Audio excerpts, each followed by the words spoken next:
उज्जवल भविष्य निर्माण गर्नको लागि तल्लीन विद्यार्थी साथीहरू यति बेला दोहोरो मारमा पर्नु भएको छ। एउटा कोभिड-19 को मारसँगै अर्को नयाँ विद्यालय खोज्ने काम खोज्नेहरूको मारमा परिरहेको यो अवस्थामा हामी क्षेत्रीय समिति खान्तोद्वारा विभिन्न विषयहरूमा विभिन्न विषयहरूमा जानकार विभिन्न विधाहरूबाट अग्रजहरूलाई उपस्थित गराएर यहाँहरूको जिज्ञासा यहाँहरूका प्रश्नहरूको समाधान खोज्ने कार्यक्रम टक शोमा छौँ यति बेला। विशेषतः हाम्रो कार्यक्रमको उद्देश्य भनेको विद्यार्थीहरूका अवसर र चुनौतीहरूसँग सङ्घर्षका कुराहरू अध्ययन गर्दा पाउन सकिने स्कलरसिपको रोजाइ भोलिको पछुतो नबनोस् भनेर हामी सल्लाह र सुझावका कुराहरू मूलतः हाम्रो उद्देश्यभित्र रहेको कुराहरू यहाँहरूमा जानकारी यी तरिकाले मोडेल सेट गरेका छौँ। पहिलो पाटो भनेको हाम्रा अग्रजहरूबाट विभिन्न विषयहरू समेटेर तयार पारिएको प्रेजेन्टेसन सो कार्यक्रम हुनेछ र प्रेजेन्टेसन सो कार्यक्रम सकिन बित्तिकै हामी दोस्रो भागमा हामी उपस्थित हुनेछौँ र दोस्रो भाग भनेको यहाँहरूको प्रश्नोत्तरको कार्यक्रम रहनेछ, जहाँ यहाँहरूले पठाउनु भएका जिज्ञासा प्रश्नहरूको समाधान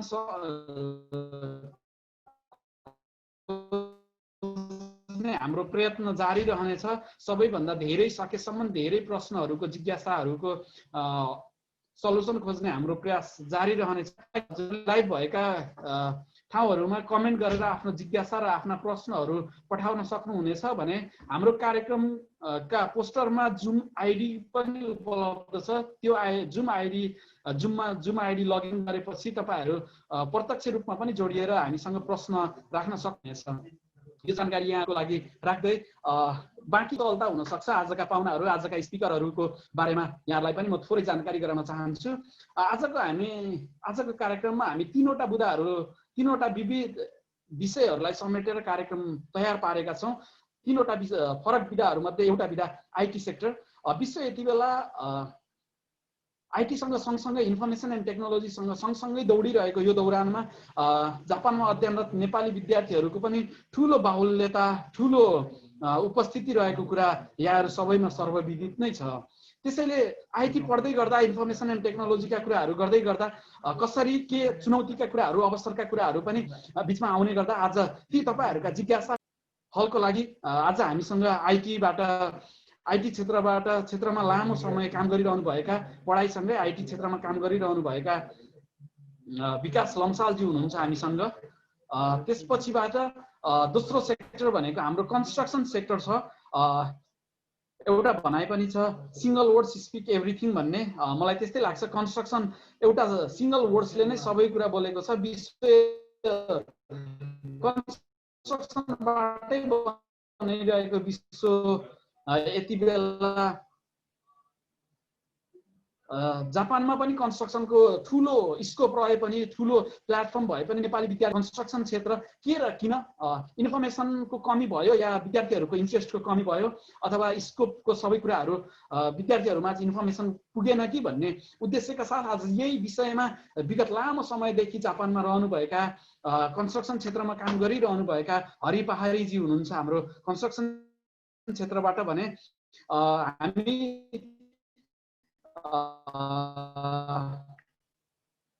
कृषि प्रधान देशमा जन्मिएर हुर्किएर हामी आज जापानलाई कर्मथलो बनाएर जापानमा काम अथवा अध्ययन गर्दै गरेका नेपालीहरूलाई मेहनती छन् है भनेर दर्शाउन सक्ने एउटा आधार धेरै अग्रजहरूबाट कृषि क्षेत्रमा धेरै अतुलनीय सहयोग अतुलनीय कामहरू भइरहेको कारणले नेपालीहरू पनि कृषि क्षेत्र पनि आफैमा आत्मनिर्भर बन्नको लागि ठुलो प्लेटफर्म हो। तर सोचे जति नेपाली विद्यार्थीहरूको यसमा उपस्थिति नभएको कारणले आज यसमा उपस्थितिहरू बढाउनको लागि इन्फर्मेसन अथवा ल्याक अफ इन्ट्रेस्टको कुराहरूको लागि चाहिँ आज हामीसँग त्यही विषयमा रहेर कुरा गर्नको लागि हामीसँग आज हाम्रा अग्रज अविन कुवरजी हुनुहुन्छ। यो सँगै अन्तिममा हामीसँग आज मध्यस्थकर्ताको भूमिकामा रहनुहुनेछ। विगत लामो समयदेखि जापानमा अध्ययनसँगै इन्जिनियरिङ सेक्टरमा आफ्नो कर्म गर्दै रहनुभएका जापानमा अत्यन्तै सहयोगी मन भएका आदरणीय व्यक्तित्व सुभाष गुरुङज्यू आजको मोडरेटर अथवा मध्यस्थकर्ताको भूमिकामा रहनु हुनेछ भने यो सँगैको यो पछिको सबै कार्यक्रम यो पछिको कार्यक्रम पनि सुभाष गुरुङज्यूकै सञ्चालनमा कार्यक्रम हुनेछ। अबको 38 बजेसम्म कार्यक्रम सफल पार्नको लागि सबैजनाले साथ सहयोग, लाइक, कमेन्ट अनि सेयर गरेर सहयोग गर्नुहुनेछ भन्ने पूर्ण विश्वासका साथ यहाँहरूलाई अनुरोध पनि गर्न चाहन्छु। कृपया कार्यक्रमलाई सेयर गरेर धेरैमा पुर्याउनको लागि अनुरोध गर्न पनि चाहन्छु। यो सँगै अब यति इन्जेल गरेका कुराहरू तब मात्र पुरा हुनेछन् जब म यो स्क्रिनबाट थोरै ओझेल परेर आफ्नो मध्यस्थकर्ताको भूमिकामा सुभाष गुरुङजी उपस्थित भएसँगै आजको कार्यक्रमले मूर्त रूप लिनेछ। यो सँगै म बिदा हुने केही छिनको लागि यो स्क्रिनबाट ओझेल पर्दै बाँकी भूमिकाको लागि आजका मोडरेटर, आजका मध्यस्थकर्ता आदरणीय अग्रज सुभाष गुरुङज्यूलाई बाँकी कार्यक्रमको लागि अनुरोध गर्दै सम्पूर्णमा पुनः एकपटक कार्यक्रमलाई लाइक, सेयर र कमेन्ट गरेर कार्यक्रम भव्य र सभ्य रूपमा सञ्चालन गर्नको लागि उपस्थित कार्यक्रमलाई सहयोग गरिदिनु हुनको लागि अनुरोध गर्दै केही छिनको लागि म ओझेल पर्न चाहन्छु। हस्त धन्यवाद।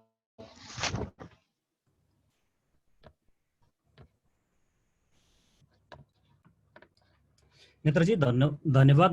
नमस्ते, मेरो नाम सुभाष गुरुङ हो, म इलेक्ट्रोनिक्स इन्जिनियर हो। आजको यस कार्यक्रममा आजको यस टक विथ सेम्पाईमा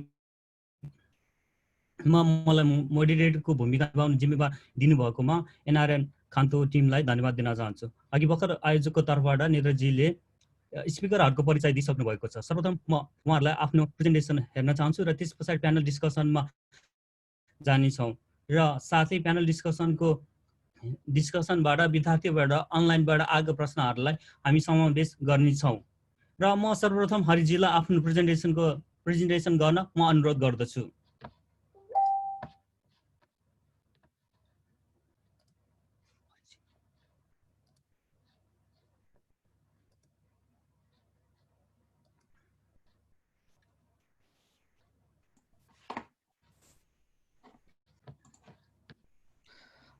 नमस्ते, मेरो नाम हरिबहादुर पहाडी हो।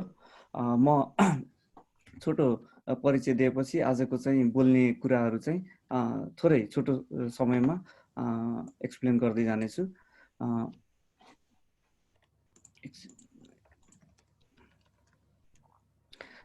हाल म एउटा इन्जिनियरिङ र कन्स्ट्रक्सन भन्ने एउटा जापानिज कम्पनीमा काम गर्छु, जुन खानागावा प्रिफेक्चरको कावासाकीमा छ। र मेरो काम भनेको चाहिँ साइट सुपरभाइजिङ हो र केही भाग डिजाइनिङ पनि गर्छु। त्यो डिजाइनिङ भनेको चाहिँ प्रोजेक्ट सुरु हुनुभन्दा अगाडि चाहिँ डकुमेन्टेसन, ड्रइङहरू हो, तयारी हो। र विशेष गरी चाहिँ इन्डस्ट्रियल एरियामै इलेक्ट्रिकल वर्क हो मेरो काम भनेको। त्यसपछि कन्स्ट्रक्सन, सरी माफ गर्नु होला, आजको कन्टेन्ट्स भनेको यो कस्तो खालको इन्डस्ट्री हो, त्यसपछि चाहिँ करियर कसरी बनाउन सकिन्छ र पढ्नको लागि आवश्यकता चिजहरू र लाइसेन्स अनि सम्बन्धी छात्रवृत्ति सम्बन्धी छोटो आफ्नो मनको कुरा भन्न चाहन्छु। र कन्स्ट्रक्सन इन्डस्ट्री भन्नाले कस्तो भनेर चाहिँ हामी एउटा इमेजिनेसन गऱ्यौँ भने पक्कै पनि यहाँहरूले चाहिँ थाहा भइहाल्छ होला, फिल्डमा काम गर्ने हुन्छ। जस्तो कन्स्ट्रक्सन इन्डस्ट्रीमा पनि सिभिल, मेकानिकल, इलेक्ट्रिकल, अब पाइपिङ, अब क्याड, एडमिन, अब सेल्स जे पनि हुनसक्छ।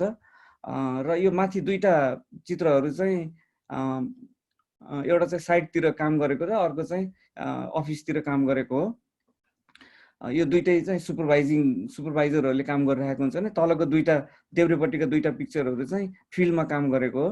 र एकदम देब्रेको चाहिँ एउटा चाहिँ सिभिल सम्बन्धीको काम हो भने तलको बिचको चाहिँ इलेक्ट्रिकल काम हो, जुन अहिले म काम गरिरहेको हुन्छ। इलेक्ट्रिकल वर्क भन्नाले कस्तो हुन्छ भने इन्डस्ट्रियलको इलेक्ट्रिकल वर्क भन्नाले घरको जस्तो वायरिङ चाहिँ हुँदैन, एउटा बिल्डिङबाट अर्को बिल्डिङमा चाहिँ वायरिङ गर्ने हुन्छ, अनि त्यसपछि इलेक्ट्रिकल प्यानलहरू इन्स्टलेसन गर्नुपर्ने हुन्छ। त्यस्तै अब मोटरहरूसँग चाहिँ केबलहरू कनेक्सन गर्नुपर्ने हुन्छ, त्यसको टेस्टिङ गर्नुपर्ने हुन्छ। त्यही भएर चाहिँ यो अलिकति बाहिरको काम पनि हुनसक्छ होइन। र अर्को चाहिँ दाहिनेको सबभन्दा तलपट्टि यो क्याड क्याडको काम गरिरहेको एउटा चाहिँ चित्र छ जुन अफिसमा बसेर पनि काम गर्न सकिन्छ। त्यसैले कन्स्ट्रक्सन इन्डस्ट्री भन्ने बित्तिकै एकदम हावाहिरो है, धेरै क्षेत्रमा चाहिँ विभिन्न कस्तो काम गर्छ भन्ने कुरा चाहिँ एउटा सानो इमेजिनेसन चाहिँ गर्न सकिन्छ। जस्तो अब करियर कसरी बनाउने त जापानमा हामी नेपालीहरूले भन्ने चाहिँ एउटा प्रश्न उठ्न सक्छ। म यो देब्रेपट्टिको एउटा ग्राफ बताउन चाहन्छु, जुन हरियो होइन, यो निलो कलरको चाहिँ एउटा ग्राफ हेऱ्यो भने माथितिर गइरहेछ। यो भनेको कस्तो भने जापानमा 55 वर्षभन्दा माथिका मान्छेहरू करिब 30% छन् र यो चाहिँ बुढाहरू बढ्दै गइरहेको भन्ने बुझिन्छ। र तलको चाहिँ ओरेन्ज कलरको हेऱ्यौँ भने 29 वर्षभन्दा मुनिका 10% र विशेष गरी युवाहरूप्रति चाहिँ अलिकति यो काम चाहिँ अलिकति आकर्षक छैन भन्ने कुरा बुझ्न सकिन्छ। र यो चाहिँ भयो जापानको। अब चाहिँ विदेशीहरूको चाहिँ कस्तो छ त स्थिति भनेर हामीले यो दाहिनेपट्टिको ग्राफ हेऱ्यौँ भने यो मैले 2018सम्म 2014देखि 18सम्मको चाहिँ एउटा डेटा लिइरहेको छु। यो ओभरअल इन्डस्ट्रीमा चाहिँ विदेशीहरूले काम गर्ने भनेको 14,60,000 जति हो। कन्स्ट्रक्सनमा तपाईँको चाहिँ 68,000 जति हुन्छ। अनि यो 68,000 भनेको कस्तो भने ट्रेनी समय हो। ट्रेनीहरू भनेको चाहिँ खास वर्किङ भिजाको चाहिँ होइन, यिनीहरू सिक्नको लागि आएको हिनो जिसियुसीहरू भन्छ। यिनीहरू चाहिँ लगभग 50,000 जति छन्। अर्थात् ट्रेनी बाहेक कन्स्ट्रक्सन इन्डस्ट्रीमा काम गर्ने मात्र भनेको जम्मा 18,000 जति नै हो, जुन एकदम न्यून हो यो विदेशीहरूको लागि। त्यही भएर चाहिँ यो विदेशीहरूको लागि अब जस्तो हामी जस्तो नेपालीहरूलाई चाहिँ एउटा मौकाको एउटा चाहिँ काम गर्ने चान्स पनि हुनसक्छ भन्ने देखिन्छ। र तलको दुईवटा आर्टिकल्स मैले यहाँ लेखेको छु, पछि चाहिँ समय भयो भने यहाँहरूले चाहिँ क्लिक गरेर हेर्न सक्नुहुन्छ। हालसालै निक्के बिजनेसले यही महिनामा निकालेको यो धेरै के अरे उमेर ढल्किसकेको चाहिँ बुढापाकाहरू खेन्सिचु गेम्बा भनेको फिल्डबाट चाहिँ के अरे चाहिँ रिटायर हुँदैछन्। त्यही भएर अलिकति कस्तो छ भन्ने कुराहरू चाहिँ लेखिरहेको छ। तलको पनि चाहिँ अङ्ग्रेजीमा छ, जुन चाहिँ अब सरकारले पनि जापान सरकारले पनि अलिकति चाहिँ कन्स्ट्रक्सनको वर्करहरू चाहिँ अलिकति इम्प्रुभ गर्न, कन्डिसन इम्प्रुभ गर्नको लागि अलिकति आफ्नो चिकारा इरेहरू भनेर चाहिँ सगर कोसिस गरिरहेको भन्ने कुरा लेखेको छ। अब भयो, अब पढ्नको लागि के गर्ने भन्ने कुरा जुन आउँछ, सबभन्दा प्रमुख कुरा के हो भने पहिला आफूले चाहिँ कस्तो करियर बनाउने भन्ने कुरा चाहिँ हुनु पर्यो, त्यसमा रुचि राख्नु पर्यो। लामो समयसम्म चाहिँ जापान बस्ने हो भने भाषा त जान्न त पर्छ नै, त्यो बाहेक चाहिँ जापानिज संस्कृतिलाई पनि एकदम बुझ्नु जरुरी छ होइन, त्यो नै महत्त्वपूर्ण। र त्यही अनुसार चाहिँ योजना बनाउनु पर्छ। अरू चाहिँ अब छात्रवृत्ति पाउनको लागि कलेज भर्ना भइसकेपछि नियमित रूपमा कक्षा जानु पर्यो, पढाइ राम्रो गर्नु पर्यो, गऱ्यो भने छात्रवृत्ति त अवश्य नै पाइन्छ। अब लाइसेन्स सम्बन्धी के छ भन्दाखेरि चाहिँ विशेष गरी कन्स्ट्रक्सन इन्डस्ट्री कस्तो खालको भन्दाखेरि चाहिँ कम्पनीमा गइसकेपछि नि उनीहरूले सिकाउँछ, लाइसेन्स लिन लगाउँछ। अलिकति सिक्ने समय चाहिँ लामो भएको हुनाले चाहिँ उनीहरूले नि ट्रेनिङहरू दिने हुन्छ। त्यसैले चाहिँ समय अब भयो भने आफूले चाहिँ पहिले लिँदा राम्रो, नभए चाहिँ कम्पनी छिरिसकेपछि लिन सकिन्छ। त्यही अनुसार सिक्दै गइन्छ। र अन्त्यमा म यो छोटो मेरो प्रेजेन्टेसन अन्त्यमा के भन्न चाहन्छु भने वास्तवमा तपाईँ चाहिँ भविष्यमा के गर्न चाहन्छ यो प्रश्न आफैले मनमा राख्नु छ। त्यही भएर कलेज खोज्दा आफूले पढ्न चाहेको चिज के हो विषयलाई एकदम ध्यानमा दिएर दिनमा ठिक हुन्छ। र त्यो एकपल्ट चाहिँ सोच्न नै पर्छ होइन। जस्तो मैले उदाहरणको लागि एउटा भन्छु होइन, जस्तो भविष्यमा कुनै एकजना व्यक्तिलाई अटोमोबाइल सम्बन्धी काम गर्ने इच्छा छ, इच्छा हुँदाहुँदै उसले चाहिँ अटोमोबाइल स्कुल अब गाउँमा छ, अलिकति महँगो भयो भनेर चाहिँ टोकियोकै होटल म्यानेजमेन्ट सम्बन्धी कलेज पढ्न थाल्यो भने त पछि भविष्यमा उसको आफ्नो इच्छा अनुसार काम गर्न सकिँदैन र उसलाई गाह्रो हुन्छ। त्यही भएर पहिले नै आफूलाई के इच्छा छ, के बन्ने हो, कति समय बस्ने हो, त्यही अनुसार चाहिँ योजना बनाएर गर्दामा ठिक हुन्छ कि जस्तो लाग्छ मेरो विचारमा। अनि जस्तै अब विभिन्न वेबसाइटहरू पनि छन्, यिनीहरू पनि तपाईँहरूले चाहिँ कहिले कहिले हेरेर चेक गर्न सकिन्छ। मेरो चाहिँ यति नै हो, धन्यवाद।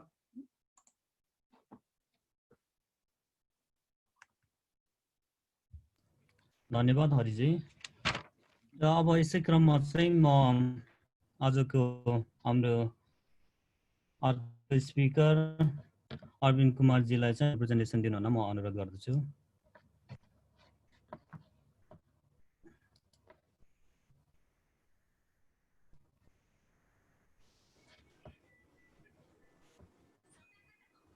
हजुर नमस्ते। हजुर नमस्ते। हजुर नमस्ते, मेरो नाम एबिन कुमार। त्यो पावर पोइन्टको सेयर गरिदिनु है।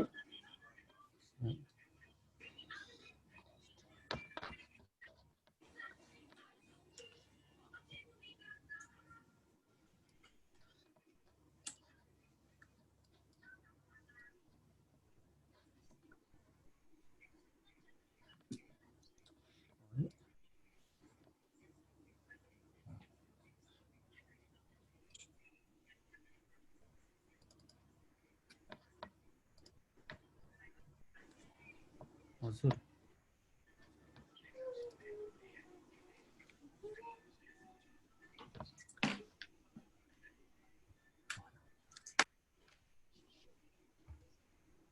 जी स्टप गर्नुहोस् न तपाईँको सेयरिङ भइरहेको छ। हजुर ठिक छ होइन। हजुर नमस्कार, मेरो नाम एबिन कुँवर। जापानको कृषि क्षेत्रमा विदेशी विद्यार्थीहरूलाई चुनौती र अवसरको बारेमा चाहिँ म आफ्नो सानो प्रेजेन्टेसन राख्न चाहन्छु।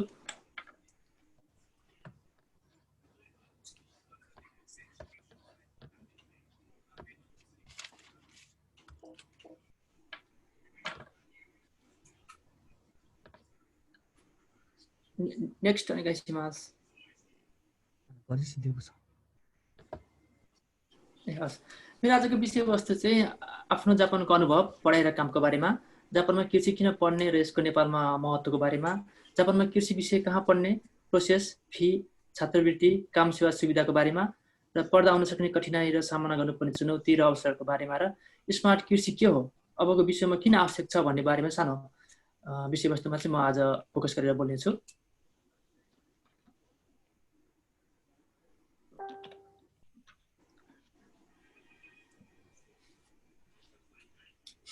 सबभन्दा पहिला मैले आफ्नो सानो प्रोफाइल पेश गरेँ। म चाहिँ 2005 को अप्रिलमा चाहिँ जापानिज ल्याङ्ग्वेज स्कुलमा चाहिँ जापानिज ल्याङ्ग्वेज स्टुडेन्टको रूपमा चाहिँ प्रवेश गरेको हो।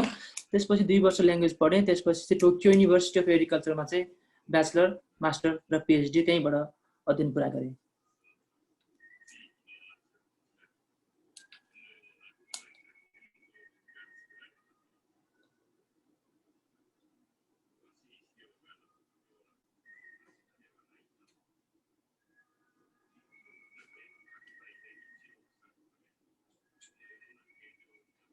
त्यसपछि मैले चाहिँ मेरो आफ्नो कामको अनुभव सुनाउने हो भने चाहिँ मैले चाहिँ त्यही युनिभर्सिटीमा नै 2 वर्ष पोस्ट रिसर्चरमा काम गरेँ। एकाडेमिक फिल्डमा चाहिँ 2 वर्ष काम गरेपछि थोरै फिल्डमा गएर पनि काम गर्ने इच्छा जाग्यो र पोहोरबाट चाहिँ उरिसिनो अग्री भन्ने चाहिँ एमए प्रिफेक्चरमा छ, त्यहाँ चाहिँ फुसादरी टोमाटो उत्पादन गर्ने कम्पनीमा चाहिँ रिसर्चर र कल्टिभेसन म्यानेजमेन्टमा चाहिँ कार्यरत छु। तपाईँलाई म सबभन्दा पहिला चाहिँ नेपाल र जापानको एग्रिकल्चरको फरक हेर्नको लागि यो 3वटा फोटो देखाउन चाहन्छु। यो 3वटा फोटोमा चाहिँ स्ट्रबेरी, टमाटर र धान खेतीको फोटो हो। यो हेरेर मात्र पनि हामीले चाहिँ थाहा पाउँछौँ कि नेपाल र जापानको कृषिमा चाहिँ मुख्यतया प्रविधिको फरक र क्वालिटीको फरक र त्यस अनुसारको प्रोडक्टिभिटीको फरक पनि छ भन्ने कुरा चाहिँ हामी थाहा पाउन सक्छौँ।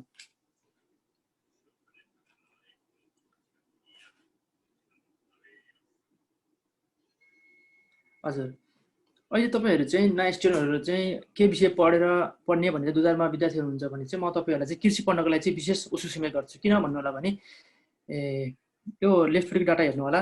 यसमा चाहिँ हामीले गत वर्षको चाहिँ एग्रिकल्चर प्रोडक्सनको चाहिँ आयात 2 खर्ब गरिरहेका छौँ, जबकि 2035 सालतिर चाहिँ हामीले धान मात्र पनि विदेशमा चाहिँ 24 करोडको चाहिँ बिक्री गरेका थियौँ।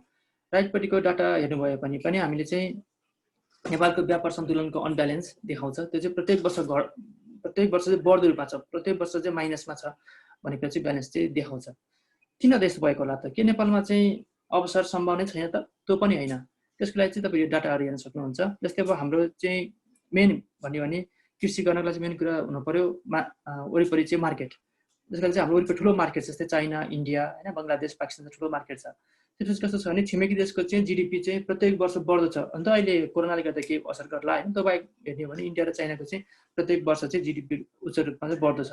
अनि अर्को भनेको चाहिँ 70% युवा कामदार चाहिँ 35 वर्षभन्दा कम उमेरका छन्, जसले गर्दाखेरि चाहिँ हामी चाहिँ जापानभन्दा गेङ्किना कुनी भन्छ होइन, एकदम हेल्दी देश भनेर भनिन्छ होइन। त्यसपछि अर्को भनेको चाहिँ गभर्मेन्टको चाहिँ नीति, जस्तै कृषि क्षेत्रमा चाहिँ अनुदान दिने कार्यक्रम भयो, त्यसपछि 1 भिलेज 1 प्रोडक्टको बारेमा कुरा भयो होइन। ट्रेड ब्यालेन्सहरूको चाहिँ ब्यालेन्स बनाउनको लागि चाहिँ केही सहयोग गर्ने भन्ने पनि सरकार नीति पनि भएकोले गर्दाखेरि चाहिँ नेपालमा गएर चाहिँ कृषि व्यवसाय गर्न चाहने हुन्छ भने चाहिँ एकदमै अवसर र सम्भावना चाहिँ द्रुत रूपमा चाहिँ देखिन्छ।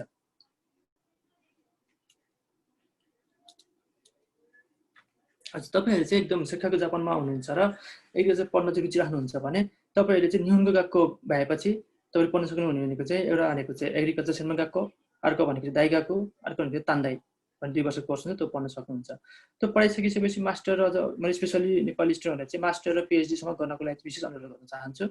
त्यसपछि के छ भने गभर्मेन्ट अब त्यही हो, यसमा चाहिँ अब गभर्मेन्टको हाई लेभलको युनिभर्सिटीहरूमा चाहिँ अब नाम निकाल्ने केही मेहनत सङ्घर्ष गर्न पर्ला होइन। तर नर्मल खालको होइन युनिभर्सिटीमा चाहिँ तपाईँ पढ्न चाहनुहुन्छ पढ्नुहुन्छ भने चाहिँ त्यस्तो विधि गाह्रो हुन्छ जस्तो लाग्छ। त्यसको लागि चाहिँ तपाईँहरूले चाहिँ निहोन्गो त्यसमा चाहिँ लगभग निक्यु लेभल बराबरको निहोन्गो भयो भने नि पुग्छ जस्तो लाग्छ होइन। त्यसमा चाहिँ इङ्ग्लिस त अब नेपालीहरूको लगभग भइहाल्छ। त्यसपछि अर्को भनेको चाहिँ इन्टरभ्यू भयो होइन। त्यसपछि कलेज अनुसारको चाहिँ रिपोर्ट लेख्नुपर्ने कामदेखि लिएर केही अरू पनि क्राइटेरिया हुन्छ, त्यो चाहिँ अब कलेजको अनुसार नै फरक पर्छ होइन। यसको लागि चाहिँ अब गान्छो चाहिँ जिउगाछोको भनेको चाहिँ अक्टोबरको लास्टबाट नोभेम्बरको फर्स्ट विकतिरसम्म चाहिँ गान्छोहरू खोलेको हुन्छ। कलेज अनुसार केही 1 महिना छिटो ढिलो हुन्छ। त्यसको लागि चाहिँ आफैले नै के पढ्ने भन्ने सब्जेक्ट चाहिँ कन्फर्म गरेपछि चाहिँ त्यो गान्छोहरू कहिले खुल्छ भनेर कलेजको होम पेजहरू हेरेर पनि आफ्नो तयारी चाहिँ गर्न सक्नुहुन्छ।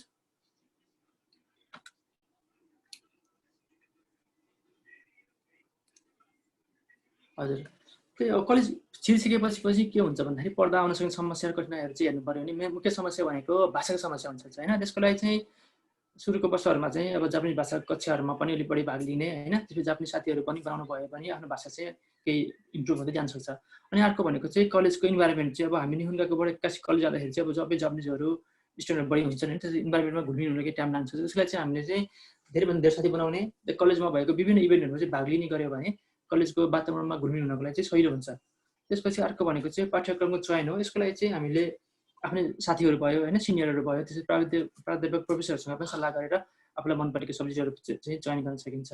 अर्को भनेको चाहिँ क्रेडिट कुरा हुन्छ। यसको लागि चाहिँ हामीले पहिलो वर्षमा अलिक गाह्रो सब्जेक्टहरू होइन लियो भने चाहिँ के हुन्छ भने त्यही सब्जेक्टले ब्याक लाग्दै गर्दाखेरि हाम्रो जिपिए पनि डाउन हुने होइन। पछि त्यो भएपछि स्कलरसिपहरू पाउनु पनि गाह्रो हुने हुन्छ। त्यही भएर चाहिँ हामीले सुरुको वर्षहरूमा चाहिँ केही सजिलो खालको सब्जेक्टहरू होइन, इङ्ग्लिसहरू अथवा केही आफूलाई गर्न ताइलन शैली सब्जेक्टहरू लिन सक्नु भने पनि काम लाग्न सक्छ। अनि अर्को भनेको चाहिँ अनि फीहरूको कुरा हुन्छ। फीहरू भनेको एकदमै महँगो नै हुन्छ प्रायः जस्तो कलेजहरूमा होइन, लगभग 100 मानभन्दा बढी नै हुन्छ प्रत्येक वर्षको फीहरू।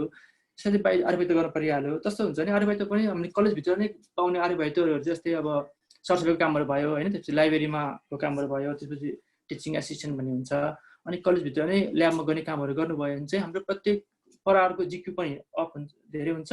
त्यसपछि हामीले चाहिँ 28 घन्टा काम चाहिँ बाहिर गरे पनि त्यो कलेजभित्रको अलिकति जिक्यू अफ धेरै राम्रो भएको काम साथसाथै अनि पढ्न पनि पाइने भएकोले गर्दाखेरि चाहिँ कलेजभित्रकै काम गर्न चाहिँ उसिस गर्छु है त म। त्यसपछि अर्को भनेको चाहिँ छात्रवृत्ति स्कलरसिपको कुरा आयो होइन। यसका चाहिँ के हुन्छ भने अब स्कलरसिपको लागि चाहिँ एउटा भनेको चाहिँ दाइगाको भित्र र दाइगाको बाहिर 2 प्रकारको स्कलरसिप हुन्छन्। दाइगाको भित्रको स्कलरसिपको लागि चाहिँ हाम्रो गाइडेन्सहरूमा पनि पुरै राम्रोसँग सिस्टम गरेको हुन्छ होइन। त्यसपछि दाइगाको बाहिरको स्कलरसिपको केसमा चाहिँ एप्लाई गर्न मिल्ने छ भने पोर्टलहरूमा पनि राखेको हुन्छ। त्यसले गर्दा हामीले चाहिँ डेली स्टुडेन्ट दाइगाको पोर्टलहरू चाहिँ चेक गर्ने बानी बसाल्नु पर्छ होइन। त्यसपछि अर्को भनेको चाहिँ इन्फर्मेसन कलेक्सन गर्नु पऱ्यो। त्यसपछि त्यसलाई चाहिँ प्रिपेयर हुनु पऱ्यो र ठिक समयभित्र नै त्यो डेडलाइनभित्र नै एप्लाई गर्न सक्यो भने चाहिँ कतिको स्कलरसिपहरू पाउन सक्ने हुन्छ। त्यसको लागि चाहिँ अब क्राइटेरिया भनेको चाहिँ एउटा चाहिँ डेभलपिङ कन्ट्री हुनुपर्छ, त्यसमा हामीले परिहाल्छ होइन। अर्को भनेको चाहिँ युसिओ एक्सटेन्ड हुनु त्यो हेऱ्यो भनेको अहिले चाहिँ जिपिएबाट नै हो होइन। हामी त्यो फर्स्ट इयर सेकेन्ड इयरमा चाहिँ राम्रो जिपिए ल्याउन सक्यो भने त्यसले पनि पछि स्कलरसिपहरू पाउनको लागि सहयोग गर्छ। अर्को भनेको चाहिँ माध्यमिक सिरियस टाइपको स्टुडेन्ट चाहिँ हुनु पऱ्यो। स्कलरसिप हेरी अब 5 महिनाको 5 मनदेखि लिएर 20 मान 25 मानसम्म पनि हुन्छ। त्यो चाहिँ अब आफ्नो स्टुडेन्ट अनुसारको होइन उसले पाउने अनुसारको फरक पर्दै जान्छ है।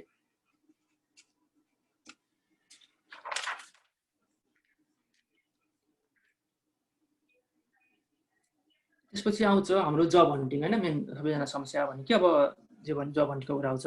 जब भन्नेको लागि चाहिँ 3rd इयरको लास्टतिर अथवा 4th इयरको चाहिँ सुरुबाट नै तयारी गरेर बस्नुपर्ने हुन्छ। त्यसको लागि चाहिँ हाम्रो मेन कुरा नेपालीको समस्या भनेको रिजेक्सहरू राम्रोसँग लेख्न सक्ने होइन, ल्याङ्ग्वेजको लेभल चाहिँ दाइगाको गए पनि माथि अप गर्न सक्ने भयो भने चाहिँ अलिकति गाह्रो हुने। त्यसपछि रिजेक्सहरूको तयारी, त्यसपछि जेएलपिटीमा चाहिँ लगभग N2 अथवा N1सम्मको पास गर्न सक्यो भने र त्यसपछि लाइसेन्स चाहिँ अब ड्राइभिङ लाइसेन्स पनि एग्रिकल्चर फिल्डमा काम गर्ने भने चाहिँ काम लाग्न सक्छ। त्यसलाई चाहिँ अझ सक्नुहुन्छ भने म्यानुअल ड्राइभिङ लाइसेन्स भयो भने विभिन्न ठाउँमा चाहिँ पछि गएर एग्रिकल्चर फिल्डमा काम गर्दाखेरि पनि धेरै काम लाग्छ। त्यही भएर त्यो लाइसेन्स चाहिँ स्टुडेन्ट लाइफमै लिनु भयो भने सस्तो पनि पर्छ। त्यही भएर त्यो टाइममा लिँदा राम्रो होला। अनि अर्को भनेको चाहिँ युनिभर्सिटीमा काम लगाउनको लागि भनेर चाहिँ हाम्रो यो विभिन्न डिपार्टमेन्टहरू हुन्छ, तिनीहरूको लागि चाहिँ विभिन्न शिक्षण इकाइहरूको जुन आयोजना गर्छ त्यसमा चाहिँ आफू पनि भाग लिने होइन। त्यसपछि जब हन्टिङ प्रोग्रामहरू चाहिँ एप्लाई गर्ने त्यस गरे मात्रै भने पनि सायद काम पाउनलाई त्यति गाह्रो हुन्छ जस्तो लाग्दैन है। त्यसको चाहिँ मैले यहाँ केही दिएको नाम्चालीको जब हन्टिङ साइट पनि छ, त्यहाँ पनि चेक गर्नुभयो भने थाहा हुन्छ। अनि अर्को हुन्छ स्यालेरीको बारेमा, त्यो चाहिँ कम्पनी अनुसार फरक होला। तर बेसिक रूपमा हेर्ने हो भने चाहिँ लगभग को दक्षिण बङ्गालको भएको स्टुडेन्टहरूको चाहिँ लगभग 18 मानभन्दा बढी हुन्छ होइन। त्यो गएको बुपढ्नेहरूको चाहिँ 20 मानभन्दा बढी, ब्याचलरको चाहिँ निजी निर्माण इज्जो र आकाशे माथिको चाहिँ अब उनीहरूको आफूले रिसर्च अनुसारको ठाउँ अनुसारको उनीहरूको डिमान्ड अनुसार पनि फरक पर्न जान्छ। चाहिँ यति नै उति हुन्छ भन्ने चाहिँ हुँदैन।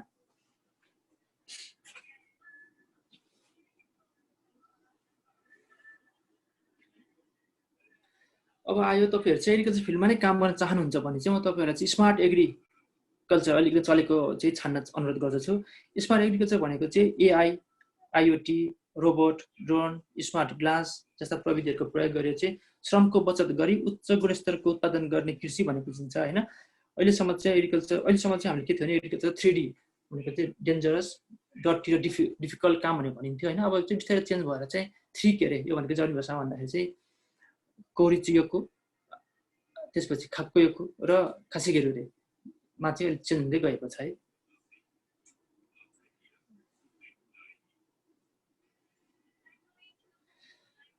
त्यसपछि अर्को छ स्मार्ट एग्रिकल्चरको सानो उदाहरण चाहिँ दिन चाहन्छु म। यो चाहिँ म आफैले पनि काम गरेको एग्रिकल्चर फर्म पनि यस्तै खाले हो, त्यही भएर म सानो उदाहरण दिन चाहेँ। यो फोटोमा भएको जस्तै कस्तो हुन्छ भने हाउसभित्र चाहिँ लाखौँ टमाटरको बोट हुन्छ है। मैले आफ्नो टमाटरको बोटमा चाहिँ उत्पादन के अरे फर्ममा चाहिँ काम गर्ने भएको हुनाले त्यहाँ के हुन्छ भने मानिसले कन्ट्रोल गर्न गाह्रो हुन्छ धेरै भएपछि होइन। त्यसमा के हुन्छ भने त्यही भएको त कम्प्युटरमा चाहिँ हामीले के कुरा सेटिङ गरेको हुन्छ भने सूर्यको किरणको मात्रा होइन, पानीको मात्रा, मलमा चाहिँ अब हुन्छ नि एनपिकेहरूको मात्रा, त्यस तापक्रम होइन, इसी, पिएच, कार्बन डाइअक्साइड ग्यासदेखि लिएर हर कुराको चाहिँ सेटिङ चाहिँ पहिले बनाएर राखेको हुन्छ है। त्यो भएपछि के हुन्छ भने ठाउँ ठाउँमा सेन्सर पनि राखेको हुन्छ। अनि त्यो सेन्सरमा क्यामेरा जडान गरेको हुन्छ। त्यो क्यामेराले चाहिँ गतिविधिहरू निकालेको हुन्छ। अनि सेटिङमा चाहिँ त्यही तलमाथि भयो अथवा हाई भयो लो भयो भने चाहिँ त्यहाँबाट चाहिँ सञ्चार उपकरणको माध्यमबाट चाहिँ मोबाइल कम्प्युटरमा चाहिँ इन्फर्मेसन आइपुग्छ। यदि त्यसमा पनि हामी तय गर्न सकेन भने अथवा भ्याइएन अथवा बिदाको पऱ्यो केही भएको बेला पऱ्यो भने त्यसपछि अलार्म बजेर भए पनि यसको मार्फत भए पनि त्यो खबर चाहिँ पुग्छ र त्यसमा चाहिँ तय गर्न पनि हुन्छ होइन। यसको लागि चाहिँ तलपट्टि हामीले चाहिँ यो पिङ्क कलरको तपाईँले देख्नुभयो होला फोटो होइन, त्यो भनेको चाहिँ एलइडी लाइट राखेर चाहिँ जाडो महिनामा अथवा घामको प्रकाश चाहिँ कम लाग्ने टाइममा चाहिँ प्रकाश दिएर उत्पादन वृद्धि गर्नको लागि बनाइएको हाउस चाहिँ जापानकै सबैभन्दा ठुलो स्केलमा गरेको चाहिँ अहिले हामीले नै हो होइन, हाम्रै कम्पनीमा हो। यस्तो खाले पनि अहिले चाहिँ चलन बढेर आएको छ। जसले गर्दाखेरि म आफैले पनि 1 वर्षसम्म काम गरेँ होइन। हेर्दाखेरि नर्मल रूपमा लगाएको फर्म र हाउस र यसमा चाहिँ लगभग 1.6% चाहिँ बढी के चाहिँ उत्पादन हुने भनेको अब यस्तो अब कस्टिङ हुन्छ तैपनि उत्पादन पनि बढी हुने गर्दा चाहिँ त्यसले चाहिँ आफ्नो महत्त्व चाहिँ कभर गर्छ।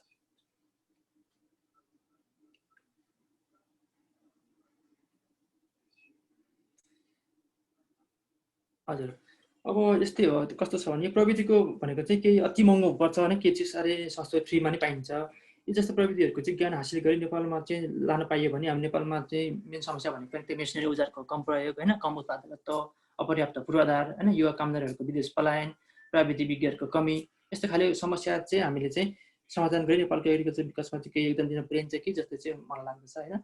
म आफू पनि नेक्स्ट है म आफू पनि एनएलएनएको चाहिँ कृषि प्रबन्धन समिति एसिया पेसिफिकको पनि कोअर्डिनेटर। त्यसपछि नोदाई नेपालको चाहिँ नोदाई नेपाल एग्रिकल्चर नेटवर्क, हामीले नोदाई नेपाल एग्रिकल्चर फिल्डमा चाहिँ काम गर्ने साथीहरूको चाहिँ नेटवर्क बनाएको छ देशमा। त्यसपछि जापान नेपाल सिट्रस नेटवर्क जस्ता विभिन्न उसमा पनि आफू पनि सामेल छु होइन। मेरो आफ्नो मेरो म लगायत साथीको मेरो लक्ष्य भनेको चाहिँ जापानमा सिकेको नलेज, टेक्नोलोजी र क्यापिटल पुँजी चाहिँ नेपालमा लिएर जापानबाट नेपालमा लगेर नेपालको चाहिँ कृषि क्षेत्रको विकासमा चाहिँ केही योगदान दिन सक्यो भने हुन्छ कि जस्तो लगाएर हामी चाहिँ ग्रुप बनाएका छौँ। तपाईँहरू पनि मलाई चाहिँ फेसबुक मार्फत अथवा ट्विटर मार्फत पनि जोइन गर्न सक्नुहुन्छ र केही आफू जानेको कुराहरू चाहिँ सेयर गरेर अगाडि बढ्न सक्नुहुन्छ। त्यसको लागि चाहिँ म एनी टाइम दिन सक्छु। हस् त इज्जो देश। बाँकी क्वेसनहरू छ भने चाहिँ पछि फेरि हामी प्यानल डिस्कसनमा चाहिँ सल्लाह गरौँला है त। धन्यवाद अरविन्दजी। र अब हाम्रो अन्तिम स्पिकर हुनुहुन्छ विकासजी। उहाँले चाहिँ अब आइटी इन्जिनियरिङको बारेमा चाहिँ भन्नुहुनेछ। विकासजी तपाईँको अब प्रेजेन्टेसन सुरु गर्नुहोस्।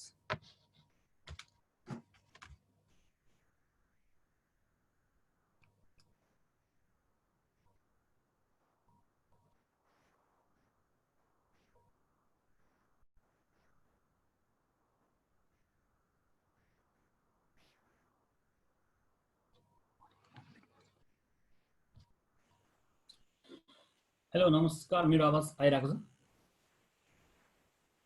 ओके, सबैजनालाई नमस्कार भन्न चाहन्छु। मेरो नाम चाहिँ विकास लम्साल हो। म चाहिँ आजको यो प्रोग्राममा chances and opportunity for foreign student in IT sector भन्ने टपिकबाट आफ्नो कुराहरू राख्न चाहन्छु। र यो चाहिँ मलाई एनआरएनएले प्रोभाइड गरेको पोस्टर हो, मैले त्यसलाई नै युज गरिरहेको छु। That is easy for me to use है। ल म चाहिँ मेरो प्रेजेन्टेसन यसरी स्टार्ट गर्न चाहन्छु, कृपया ध्यान दिएर सुन्नु होला।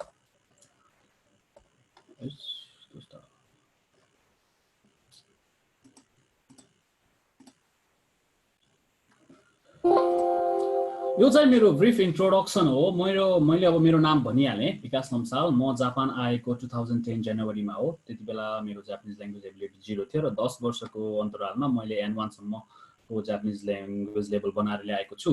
र जापानिज एकछिन मेरो रोकिरहेको जस्तो छ है, एकछिन।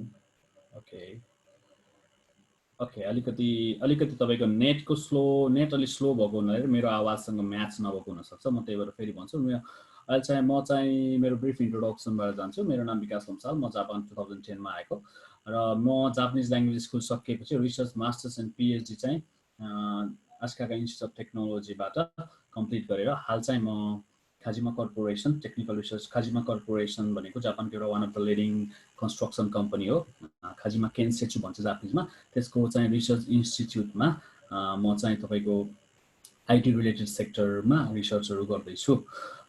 त्यो बाहेक पनि तपाईँको अब म चाहिँ अहिले भिजिटिङ लेक्चरर कम रिसर्चरको रूपमा आओयामा गाकुन युनिभर्सिटीको डिपार्टमेन्ट अफ साइन्स एन्ड टेक्नोलोजीमा एआई र इमेज प्रोसेसिङ रिलेटेडको क्लासेस एन्ड रिसर्चहरूमा इन्भल्भ छु। अब त्यसपछि म मेरो एजुकेसन जर्नीको कुरा गर्न चाहन्छु। मैले जापानिज ल्याङ्ग्वेज स्कुल कम्प्लिट गरिसकेपछि म रिसर्च स्टुडेन्ट केन्क्युसेको रूपमा 1 वर्ष आस्कागा इन्स्टिच्युट अफ टेक्नोलोजीमा टेक्नोलोजीको सिस्टम एन्ड इन्फर्मेसन इन्जिनियरिङ डिपार्टमेन्टमा मेरो स्क्रिन चेन्ज भइरहेको छैन हो।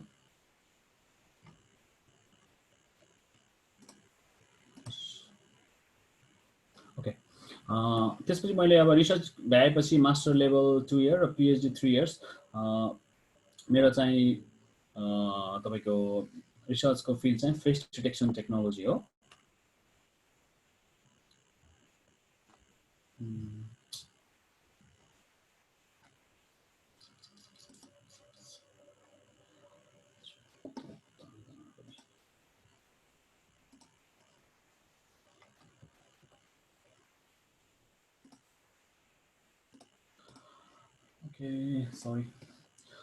ओके, म चाहिँ मेरो स्लाइड चाहिँ यो नेटको उसले गर्दाखेरि अलिकति तलमाथि भइरहेको छ। म चाहिँ म नागरीमा जान चाहन्छु। मेरो च्यालेन्जेस युनिभर्सिटी जोइन गर्दाखेरिको मेरो विभिन्न च्यालेन्जेसहरू थियो।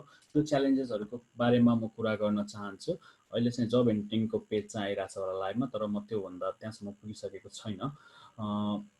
ओके, र मेन कुरा चाहिँ सबैभन्दा पहिला चाहिँ हामीलाई के प्रब्लम हुन्छ भन्दाखेरि वाट टु स्टडी, के पढ्ने भन्ने कुराले एकदमै सताउँछ। र मेरो लागि चाहिँ त्यो फिक्स नै थियो होइन। म चाहिँ आइटी सेक्टर भएको हुनाले म आइटी नै पढ्छु भन्ने थियो। त्यति बेला चाहिँ म स्टुडेन्ट भएर जापानिज ल्याङ्ग्वेज स्कुलमा आउने बेलामा विभिन्न इन्सेक्युरिटीहरू, विभिन्न प्रश्नहरू आफ्नो मनमा खेल्ने गर्थ्यो। त्यो मध्येको क्वेसनहरू मेरो बारेको कुराहरू चाहिँ म हजुरहरूसँग सेयर गर्न चाहन्छु। मेन सबभन्दा ठुलो प्रब्लम चाहिँ म युनिभर्सिटी जोइन गर्न सक्छु र भन्ने एउटा प्रब्लम भयो होइन। अर्को चाहिँ त्यो चाहिँ किन कस्तोहरू कुराहरूले त्यस्तो इन्सेक्युरिटीहरू किन फिल हुन्थ्यो भन्दाखेरि चाहिँ ल्याङ्ग्वेज ब्यारियर। मेन कुरा चाहिँ मेरो जापानिज ल्याङ्ग्वेज लेभलले पुग्छ होला त, मेरो ल्याङ्ग्वेजले चाहिँ मैले युनिभर्सिटी ग्रेजुएट गर्न सक्छु त भन्ने टाइपको क्वेसनहरू भयो। अनि गाइडेन्सको कुराहरू आउँछ, मलाई कसले गाइडेन्स गरिदिन्छ, मैले कोसँग कन्सल्ट गर्दाखेरि राइट एन्ड प्रपर सजेसनहरू पाउँछु भन्ने कुराहरू जहिले दिमागमा खेलिरहेको थियो। भने युनिभर्सिटीहरू कसरी खोज्ने, कस्तो खालको युनिभर्सिटी मैले जोइन गर्न सक्छु, युनिभर्सिटीहरू धेरै छ होइन। त्यो बारेमा पनि मैले अब तपाईँको त्यही हो युनिभर्सिटी खोज्ने बारे त्यस्तो प्रश्नहरू। त्यसलाई चाहिँ मैले अब तपाईँको के भन्दाखेरि अब नियोङ्गो गएको, त्यसपछि नियोङ्गो गएको सेन्सीहरूबाट युनिभर्सिटीको बारेमा, त्यसपछि सेमिनारहरूको बारेमा इन्फर्मेसन लिने, त्यसपछि ओपन क्याम्पसहरू खोजेर जाने, अनि युनिभर्सिटीको नामले वेबसाइटमा सर्च गर्ने, अनि त्यहीँ पढिरहनु भएको साथीहरूसँग त्यो युनिभर्सिटीमा चौकाइ गराउने, त्यस्तो तरिकाले चाहिँ मैले युनिभर्सिटी खोजे हो होइन। अनि रिसर्च बेस्ड स्टडी। अर्को कुरा चाहिँ के हुन्थ्यो भन्दाखेरि अब नेपालमा चाहिँ हामी पढ्दाखेरि चाहिँ जस्ट इक्जाम मेन चाहिँ होइन, इक्जाम पास गर्ने फोकसले पढिन्थ्यो भने जापानमा चाहिँ अभियसली ब्याचलर पनि फाइनल इयर चाहिँ रिसर्च नै गर्नुपर्छ र मास्टर्स एन्ड पिएचडी त obviously fully research based study हुन्छ र कस्तो खाले रिसर्च गर्दा ठिक होला भन्ने कुरा जहिले सताउँथ्यो। त्यसपछि चाहिँ त्यो रिसर्चको त ठिकै छ, टपिक लगभग फिक्स गर्यो भने पनि कस्तो खाले रिसर्च प्रपोजल लेख्ने त, त्यो रिसर्च प्रपोजलले मेरो प्रोफेसर सेटिस्फाइड भएर मलाई एक्सेप्ट गर्छ त भन्ने कुराहरू चाहिँ दिमागमा आउँथ्यो। त्यसपछि फी स्ट्रक्चर ल रिसर्च प्रपोजल त लेखेँ, एक्सेप्टेड त भयो, तर फी मैले तिर्न सकुला, कतिको महँगो छ भन्ने कुराहरू भयो। त्यसपछि पार्ट टाइम जबको कुराहरू आउँथ्यो। पार्ट टाइम जब मैले गर्न पाउँछु कि पाउँदैन, हामी नेपालीहरू अभियसली पार्ट टाइम जब नगरिकन नेपालबाटै पैसा मगाएर पढ्ने आफ्नो सैकाचुर चाहिँ त्यहाँ गर्न सक्दैनौँ। त्यही भएर चाहिँ त्यसको लागि चाहिँ मैले जबहरू पाउन सक्छु कि सक्दिनँ भन्ने कुराहरू पनि आउँथ्यो। भने अर्को चाहिँ इन्ट्रान्स इक्जामहरू होइन, इन्ट्रान्स इक्जाममा कस्तो क्वेसनहरू आउँछ, कस्तो खाले कुराहरू आउन सक्छ भन्ने कुराहरू पनि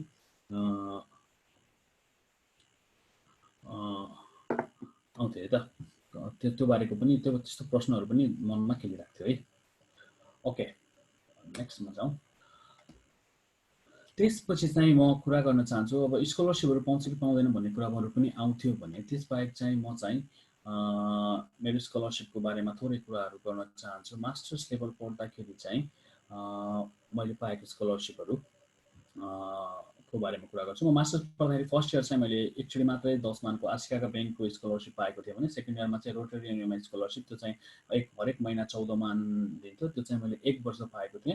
त्यसपछि पिएचडीको बेलामा चाहिँ मैले जासको स्कलरसिप 6.5 मान 2 इयर्स पाएको थिएँ। तर यति पैसाले मात्रै आफ्नो लाइफस्टाइल र फी तिर्न नपुग्ने भएको हुनाले चाहिँ मैले चाहिँ त्यति बेला जुको, त्यसपछि होम ट्युसन्स, त्यसपछि म्याथ इङ्ग्लिस साइन्सहरू पढाउने गर्थेँ है। अनि त्यो बाहेक चाहिँ तपाईँको आचुमी अनि मैले फाइनल इयरमा चाहिँ तपाईँको आचुमी स्कलरसिप भन्ने स्कलरसिप एप्लाई गरेको थिएँ र त्यो स्कलरसिप चाहिँ मैले 20 मान पर मन्थ 1 वर्षको लागि पाउनु पनि सफल भएको थिएँ। र म चाहिँ त्यो स्कलरसिप पाउनु चाहिँ फर्स्ट नेपाली पनि हो। त्यो बाहेक चाहिँ तपाईँको जापानमा विभिन्न स्कलरसिपहरू छ, त्यो धेरैमा मैले एप्लाई गरेँ र सबै पास गर्न सबै चाहिँ अब मैले पाउन सकेँ, किनभने डकुमेन्टेसन स्क्रिनिङको इन्टरभ्यूहरू पनि हुन्थ्यो, त्यसलाई क्लियर गर्नुपर्ने भएको हुनाले स्कलरसिपको केसमा चाहिँ you need effort and patience. र स्कलरसिपको बारेमा तपाईँहरूलाई केही इन्फर्मेसन चाहियो भने जापान स्टडी सपोर्ट स्कलरसिपमा गएर क्लिक गर्न सक्नुहुन्छ है त। ओके, नेक्स्ट काम गरिसके तपाईँको युनिभर्सिटी पढिसकेपछि स्कलरसिपहरू पाएर युनिभर्सिटी पास आउट भएपछि जब हन्डिङको कुरा आउँछ। जब हन्डिङको बारेमा अघि हाम्रो अविन सरले पनि धेरै कुराहरू गर्नु, म विस्तारमा जान चाहन्छु, म फास्टली जान्छु। मेरो विषयमा चाहिँ तपाईँको भन्दाखेरि म चाहिँ लक्की फेलो थिएँ। मलाई चाहिँ तपाईँको स्कलरसिपको लिङ्कबाट अहिलेको कम्पनीमा स्काउट गरेर बोलाएको थियो। त्यसपछि म चाहिँ अहिले तर मेरो एक्सपिरियन्सहरू छ जब खोज्नुको लागि होइन। मैले कसरी जब खोज्थेँ भन्दाखेरि चाहिँ म चाहिँ युनिभर्सिटीको जब हन्टिङ सेन्टरमा जान्थेँ, त्यसपछि माइनाबी रिकुनाबी जेरेकिन पासोनामा चाहिँ आफ्नो मेम्बर रेजिस्ट्रेसन गर्थेँ, त्यसपछि विभिन्न जब सेमिनारहरूमा भाग लिने। अनि मेन कुरा भनेको रिरेक्सियो लेख्ने तरिकाहरूमा चाहिँ म एकदमै फोकस गर्थेँ, किनभने रिरेक्सियो भनेको हाम्रो फर्स्ट इम्प्रेसन हुन्छ कम्पनीको लागि। अनि त्यो बाहेक पनि तपाईँको राम्रो कम्पनी सेलेक्ट गर्ने बेलामा तपाईँलाई एसपिआई इक्जाम एकदमै इम्पोर्टेन्ट हुन्छ।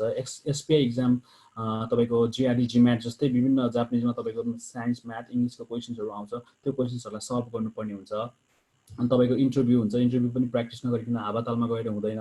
त्यो इन्टरभ्यू चाहिँ मैले प्र्याक्टिस गर्थेँ इन्डिभिजुअल ग्रुपमा। र मैले मेन कुरा चाहिँ के गरेको थिएँ भन्दाखेरि मैले चाहिँ आफ्नै पोर्टफोलियो बनाएको थिएँ। त्यो चाहिँ मेरो अपिल पोइन्ट, एउटा स्ट्रङ पोइन्टको लागि मैले चाहिँ एउटा भिडियो आफूले गरेको कामको मैले चाहिँ ड्रोनहरूलाई चाहिँ एआर अथवा ह्यान्ड जेस्चरहरूले चाहिँ कन्ट्रोल गर्ने एउटा सिस्टम बनाएको थिएँ। त्यो सिस्टमको बारेमा चाहिँ मैले एउटा भिडियो बनाएर त्यो चाहिँ मैले इन्टरभ्यूहरूमा चाहिँ चान्स पाएँ भने देखाउँथेँ, जसले गर्दा चाहिँ मेरो पोइन्टहरू अलिकति अप हुन्थ्यो क्या। त्यो हो। अनि मैले चाहिँ त्यो मास्टर्स गर्ने बेलामा जस्तो जब हन्टिङ एक्सपिरियन्सको लागि चाहिँ मैले 3टा आइटी कम्पनीमा एप्लाई गरेको थिएँ, 2टाबाट मैले आइटी पाएको थिएँ। तर जेनरली भन्दाखेरि चाहिँ होइन, इट इज नट इजी होइन। तपाईँले एउटा 2टा मात्र होइन, you can apply as many much as you can होइन, जति सक्दो गर्न सक्नुहुन्छ। र you can face, you have to face a lot of challenges है। ओके, मेरो बारेमा भन्दाखेरि म पढ्दाखेरि मैले विभिन्न अवार्ड्स र एचिभमेन्ट्सहरू पनि भयो मेरो होइन। अब विभिन्न इन्टरनेसनल कन्फरेन्सहरूमा बेस्ट पेपर अवार्डहरू, स्टेम पेपर अवार्ड्सहरूदेखि लिएर प्रेजेन्टेसन अवार्डहरू, त्यसपछि तपाईँको मैले म्याथ टिचिङ कम्पिटिसनमा पनि जुकुमा इङ्ग्लिसमा म्याथ पढाउने कन्टेस्टमा पनि मैले प्राइज पाएको थिएँ होइन। अब त्यो बाहेक अब यसरी तपाईँको न्युज पेपरहरूले पनि आर्टिकलहरू सेयर गरिदिएको थियो, यो म्याथ पढाउँदाखेरि भयो होइन। तपाईँको भोलिन्टियर एक्टिभिटिजहरूमा संलग्न हुँदाखेरि, हेल्थ क्याम्पहरू गर्दाखेरि यसरी चाहिँ हामीले गरेका थियौँ। यहाँसम्म चाहिँ मैले मेरो बारेमा बोलेँ होइन। अब म चाहिँ अहिलेको स्टुडेन्टहरूको लागि फोकस गरेर थोरै केही बोल्न चाहन्छु। तपाईँको अहिले जापानमा मात्रै तपाईँको लगभग 30,000 जना, यो चाहिँ 2019 को डेटा हो, मैले जासोबाट लिएको। तपाईको अहिले चाहिँ मोर देन 30,000 नेपाली स्टुडेन्टहरु चाहिँ जापानमा पढ्दै गर्नु भएको छ र उहाँहरुको मैले चाहिँ सानो शोर्ट एनालाइसिस गरेको छु। त्यो चाहिँ के भन्दाखेरि हामी नेपाली स्टुडेन्टहरुको स्ट्रेन्थ के हो त भन्दाखेरि चाहिँ हाम्रो ल्याङ्ग्वेज, हामीसँग नेपाली मात्रै नभएर हामीले इंग्लिश अथवा हिन्दी अथवा हामीसँग आफ्नो एउटा सेकेन्ड ल्याङ्ग्वेज हुन्छ। त्यसपछि चाहिँ नेपालीहरुलाई ट्रस्ट गर्छन्, लोयल गर्छन्, काममा चाहिँ एकदमै माजिमी हुन्छ नेपालीहरु, गाम्बारु टाइपको हुने भएको हुनाले र इजिली मिक्सअप के उनीहरू काम गर्ने ठाउँमा पनि सजिलै कम्युनिकेसन गर्न सक्ने, राम्रोसँग भनेको कुरालाई चाहिँ फलो गर्न सक्ने टाइपको इजिली मिक्सअप हुन्छन् भने अर्को कुरा चाहिँ नेपाल र जापानको एउटा डिप्लोमेटिक रिलेसनसिप पनि एउटा नेपाली स्टुडेन्टहरूको लागि एउटा स्ट्रेन्थको रूपमा रहेको छ भने अर्को विकनेसको कुरा गर्नुहुन्छ भने नेपालीहरूको बिजनेस रिलेसन चाहिँ अलिकति विक छ है। त्यसपछि चाहिँ अलिकति जापानिज वर्किङ इन्भाइरोमेन्टमा एडाप्टेड हुन नसकेको साथीहरू धेरै हुनुहुन्छ। रिसायोले मलाई गाली गर्यो, चतो किबिसी सुगिरो, कोरोहितो वा दामेदा भन्ने टाइपको हुन्छ हैन। त्यो भनेको अब जापानको उसमा भिज्न सक्नुपर्छ, एडाप्ट हुन सक्नुपर्छ। हङ्ग्री सेसन चाहिँ छैन, एक काम भयो आज यहाँ सस्तो आज भोलि त्यहाँ जिक्यु महँगो रहेछ त्यहाँ जान्छु भन्ने त्यो हङ्ग्री छैन, के को लागि भाइ त्यो गर्दैछु भन्ने कुराहरू फोकस छैन। अपर्च्युनिटीको कुरा गर्नु छ भने जापानमा चाहिँ धेरै अपर्च्युनिटी छ, किनभने स्क्यार्सिटी अफ वर्कर्स अहिले कामदारहरू पुगिरहेको छैन हैन। अनि तपाईको जापानको पपुलेसन एकदमै घटिरहेको छ, प्लस जापान चाहिँ ग्लोबल जान खोजिरहेको कुरा र इङ्ग्लिस ल्याङ्ग्वेजलाई प्रायोरिटी दिइरहेको छ र अहिले विदेशी कामदारहरूको लागि चाहिँ इम्प्लोइमेन्ट पोलिसीहरू एकदम राम्रो भइरहेको हुनाले चाहिँ अपर्च्युनिटीहरू धेरै छ। र थ्रेडको रूपमा चाहिँ म केलाई लिन चाहन्छु भन्दाखेरि कम्पिटिसन इज हाई हैन। स्टुडेन्टहरूलाई चाहिँ जापानिज कम्पनीमा ट्राई गर्नको लागि चाहिँ जापानिज स्टुडेन्टहरूसँग नै कम्पिटिसन गर्नुपर्ने हुन्छ। प्लस अर्को कुरा चाहिँ हाम्रो त्यो चाहिँ म भन्न चाहँदै पनि भन्छु कि हाम्रो ब्याड इमेज पनि छ कि नेगेटिभ। अहिले हाम्रो न्युजमा विभिन्न नराम्रो कुराहरू पनि आउँछ हैन, त्यस्तो कुराहरू चाहिँ एउटा थ्रेट हो। त्यसले गर्दा चाहिँ राम्रो मान्छेले पनि नराम्रो सोच्छ, राम्रो मान्छेले पनि नराम्रो सोच्छन् हैन। यो चाहिँ मैले सोर्ट एनालाइसिस गरेको अहिलेको करेन्ट स्टुडेन्टहरूको बारेमा हो है।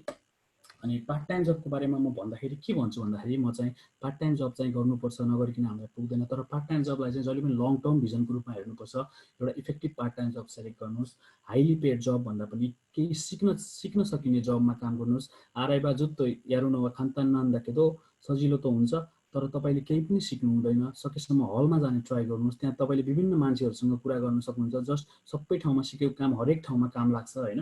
अनि अर्को कुरा चाहिँ एउटा कुरा चाहिँ हामीले के प्राउड गर्नुपर्छ भने यो चाहिँ मलाई मेरो तेन्चोले जहिले पनि भन्ने गर्थ्यो। त्यो उसले भन्ने कुराहरू मलाई रामेनमा काम गर्थेँ मैले हैन, तर मेरो तेन्चोले मलाई राम्रो कुराहरू सिकाउनुहुन्थ्यो। मैले चाहिँ के भन्थेँ भने उहाँले के भन्नुहुन्थ्यो, तैँले आफूले केही सिक्दैछस् र प्लस पेड पनि हुँदैछस् के, you feel always proud that you are learning by getting paid है। अनि अर्को कुरा चाहिँ युनिभर्सिटीको क्लासेसहरूलाई चाहिँ प्रायोरिटी दिनुहोस् देन पार्ट टाइम जब के, किन भन्दाखेरि तपाईहरू स्कुल फी तिर्नको लागि काम गरिरह के, न कि तपाईहरू काम गर्नको लागि स्कुल गइरह। त्यसलाई ठ्याक्क रिभर्स गर्नुभयो भने तपाईँको फ्युचरमा विभिन्न कुराहरू चाहिँ राम्रो हुँदै जान्छ है।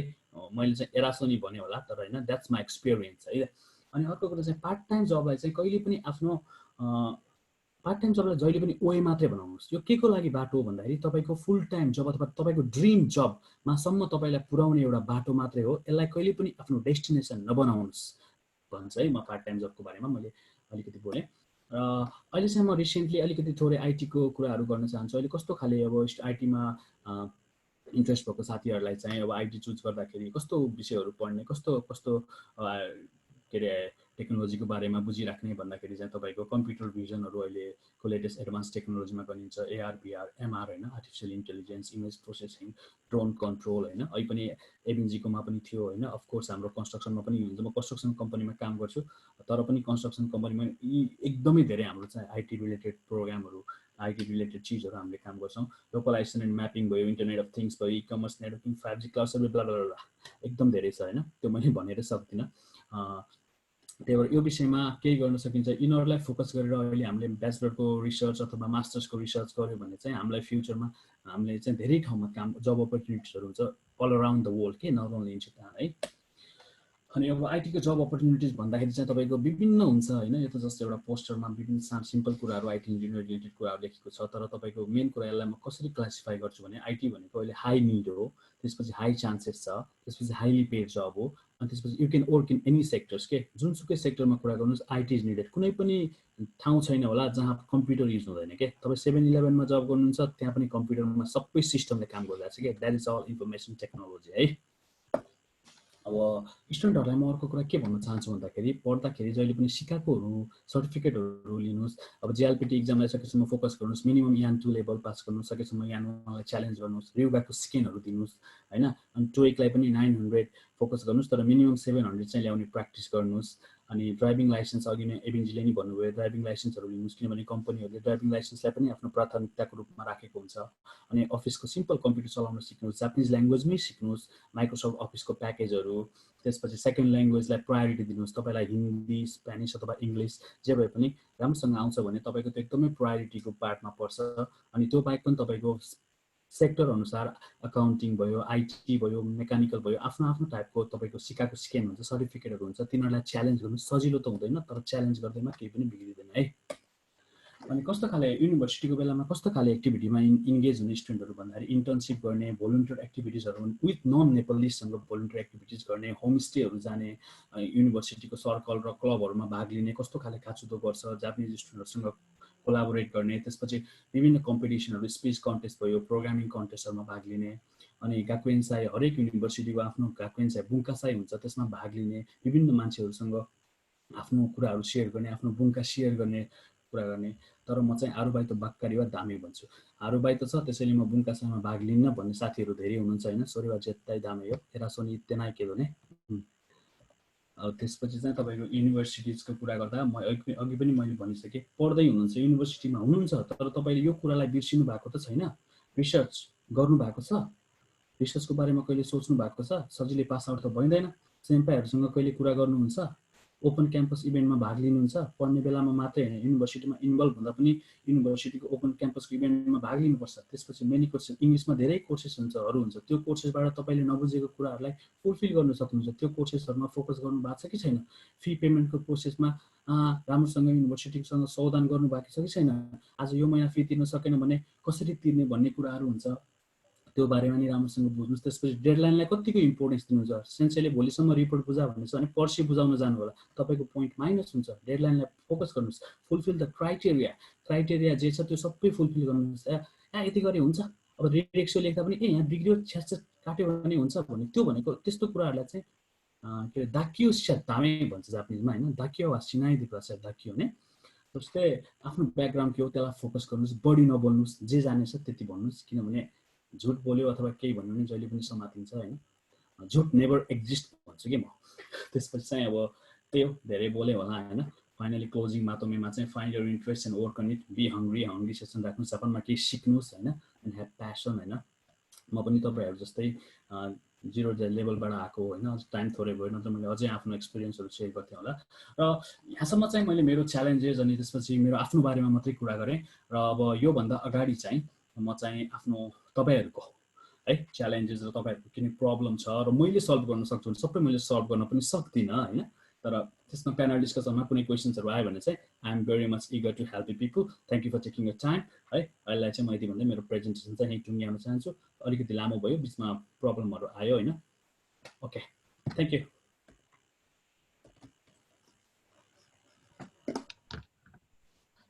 धन्यवाद विकासजी र धन्यवाद तिनैजना स्पिकरहरूलाई। यहाँहरूले आफ्नो प्रेजेन्टेसनको लागि धेरै राम्रो आफ्नो फिल्डको विभिन्न किसिमको चाखलाग्दो कुराको प्रेजेन्टेसन दिनुभयो। अब यहाँको प्रेजेन्टेसनको आधारमा रहेर केही बुँदामा हामी छलफल गर्नेछौँ। साथै जापानमा रहेका भाषा पढ्दै गरेका विद्यार्थीहरू र जापान आउन चाहने नेपालबाट हेरिरहनु भएका विद्यार्थीहरूले प्रश्न राख्न सक्नुहुनेछ, जसलाई हामी केही क्षणमा समावेश गर्नेछौँ। सर्वप्रथम म यहाँहरूलाई केही प्रश्नहरू सोध्नेछु अनि त्यसपछि यहाँहरूको क्षेत्रमा केन्द्रित भएर फेरि प्रश्न सोध्नेछु र तिनीजनाले पालो पालो प्रश्न सोध्नेछु।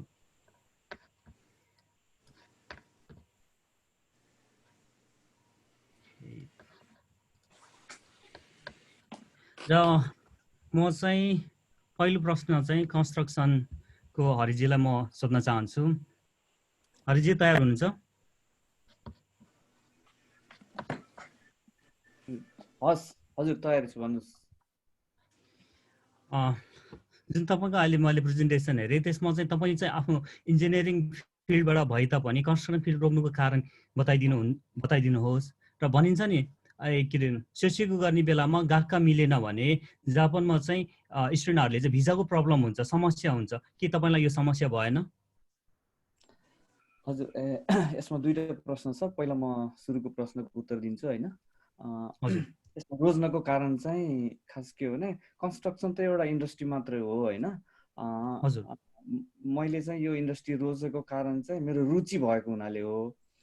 किनभने इन्फ्रास्ट्रक्चर जापानको एकदम राम्रो छ। मलाई यसमा अलिकति आफ्नो नजिकबाट पनि हेर्ने एउटा चाहिँ मन भएको हुनाले चाहिँ र आफू चाहिँ एकै ठाउँ बसेर काम गर्न नसक्ने र यसो हिँडिरहनु पर्ने भएको हुनाले चाहिँ, किनभने यो फिल्डमा काम गऱ्यो भने विभिन्न ठाउँमा हिँडिरहनु पर्छ। त्यसैले चाहिँ जापानको विभिन्न ठाउँमा जान पाउँछ हैन। कामले पनि म बाहिर पनि गएँ जापानकै कामले हैन, ओडिएहरूको कामहरूले पनि गएँ। त्यो चाहिँ एउटा रमाइलो पक्ष छ, विभिन्न अनुभव गर्न पाइन्छ, देख्न पाइन्छ। त्यस्तो भएको हुनाले चाहिँ मैले यो क्षेत्रलाई रोजेको हो है। अनि अर्को कुरा चाहिँ दोस्रो प्रश्न चाहिँ यो फिल्ड इलेक्ट्रिकल इन्जिनियरिङ फिल्ड भएर किन कन्स्ट्रक्सनमा जानु र भिसाको सम्बन्धी के कस्तो छ भन्ने तपाईँको प्रश्नमा म के उत्तर दिन चाहन्छु भने यसमा चाहिँ कस्तो हुन्छ भने इलेक्ट्रिकल इन्जिनियरिङ मैले गाकुबु भनेको चाहिँ अन्डर ग्रेजुएटमा पढ्दाखेरि चाहिँ कस्तो हुन्छ भने धेरै विषयहरू पढ्नुपर्ने हुन्छ होइन। त्यो मध्ये चाहिँ अब इलेक्ट्रिकल सम्बन्धीहरू पनि धेरै भएको हुन्छ होइन। त्यही भएर चाहिँ भिसा अप्लाई गर्दा खासै असर चाहिँ पर्दैन। जस्तो कस्तो हुन्छ भने यो इन्जिनियरिङ इलेक्ट्रिकल इन्जिनियरिङ पढ्दाखेरि अब इलेक्ट्रोनिक्स पनि पढिन्छ, अनि त्यसपछि चाहिँ आइटी सम्बन्धी सफ्टवेयर हार्डवेयरहरू पनि पढिन्छ। यदि कोही इच्छा भएको मान्छे छन् भने उनीहरू सफ्टवेयरतिर जाँदा पनि उनीहरूलाई भिसाको समस्या हुँदैन, किनभने उनीहरूले बेसिक केही सब्जेक्टहरू त्यहाँ पढेको हुन्छ, कम्प्युटर साइन्स अथवा प्रोग्रामिङहरू होइन। त्यही भएको हुनाले चाहिँ भिसाको समस्या चाहिँ पर्दैन यसमा। हजुर हजुर, यो क्षेत्रको पढाइ पढ्नको लागि किन विद्यार्थीहरू तपाईँ आकर्षण गर्न चाहनुहुन्छ? यो चाहिँ किनकि यो क्षेत्रमा चाहिँ किन अहिले चाहिँ अब एकदम जापानमा चाहिँ तपाईँको हुन त अरू क्षेत्रमा पनि हो हुन त होइन, एकदम पुगेको छैन, ल्याबर एकदम स्क्यारसिटी भइरहेछ होइन। नपुगेको हुनाले चाहिँ यो मौकालाई चाहिँ विद्यार्थीहरूले एउटा चाहिँ बनाउन सक्छ। तर नेपालीहरू एकदम कम भएको हुनाले हामी पनि यस क्षेत्रमा गएर केही काम एउटा त अब एउटा करियर बनाउन सकिन्छ होइन, यदि रुचि छ भने। र अर्को कुरो चाहिँ इन्फ्रास्ट्रक्चर चाहिँ एकदम नजिकबाट देखिने भएको हुनाले भविष्यमा नेपाल फर्केर पनि त्यो सिकेको देखेको कुरालाई चाहिँ नेपालमा पनि प्रयोग गर्न सकिन्छ। त्यही भएर चाहिँ विद्यार्थीहरूलाई चाहिँ यदि आफ्नो रुचि छ भने यस विषयमा अथवा यस क्षेत्रमा रुचि छ भने यहाँहरूले चाहिँ सोच्न पनि सक्नुहुन्छ एकपटक चाहिँ रिसर्च गरेर होइन। हजुर, यसलाई आफ्नो करियर पनि बनाउन सकिन्छ, रमाइलो हुन्छ।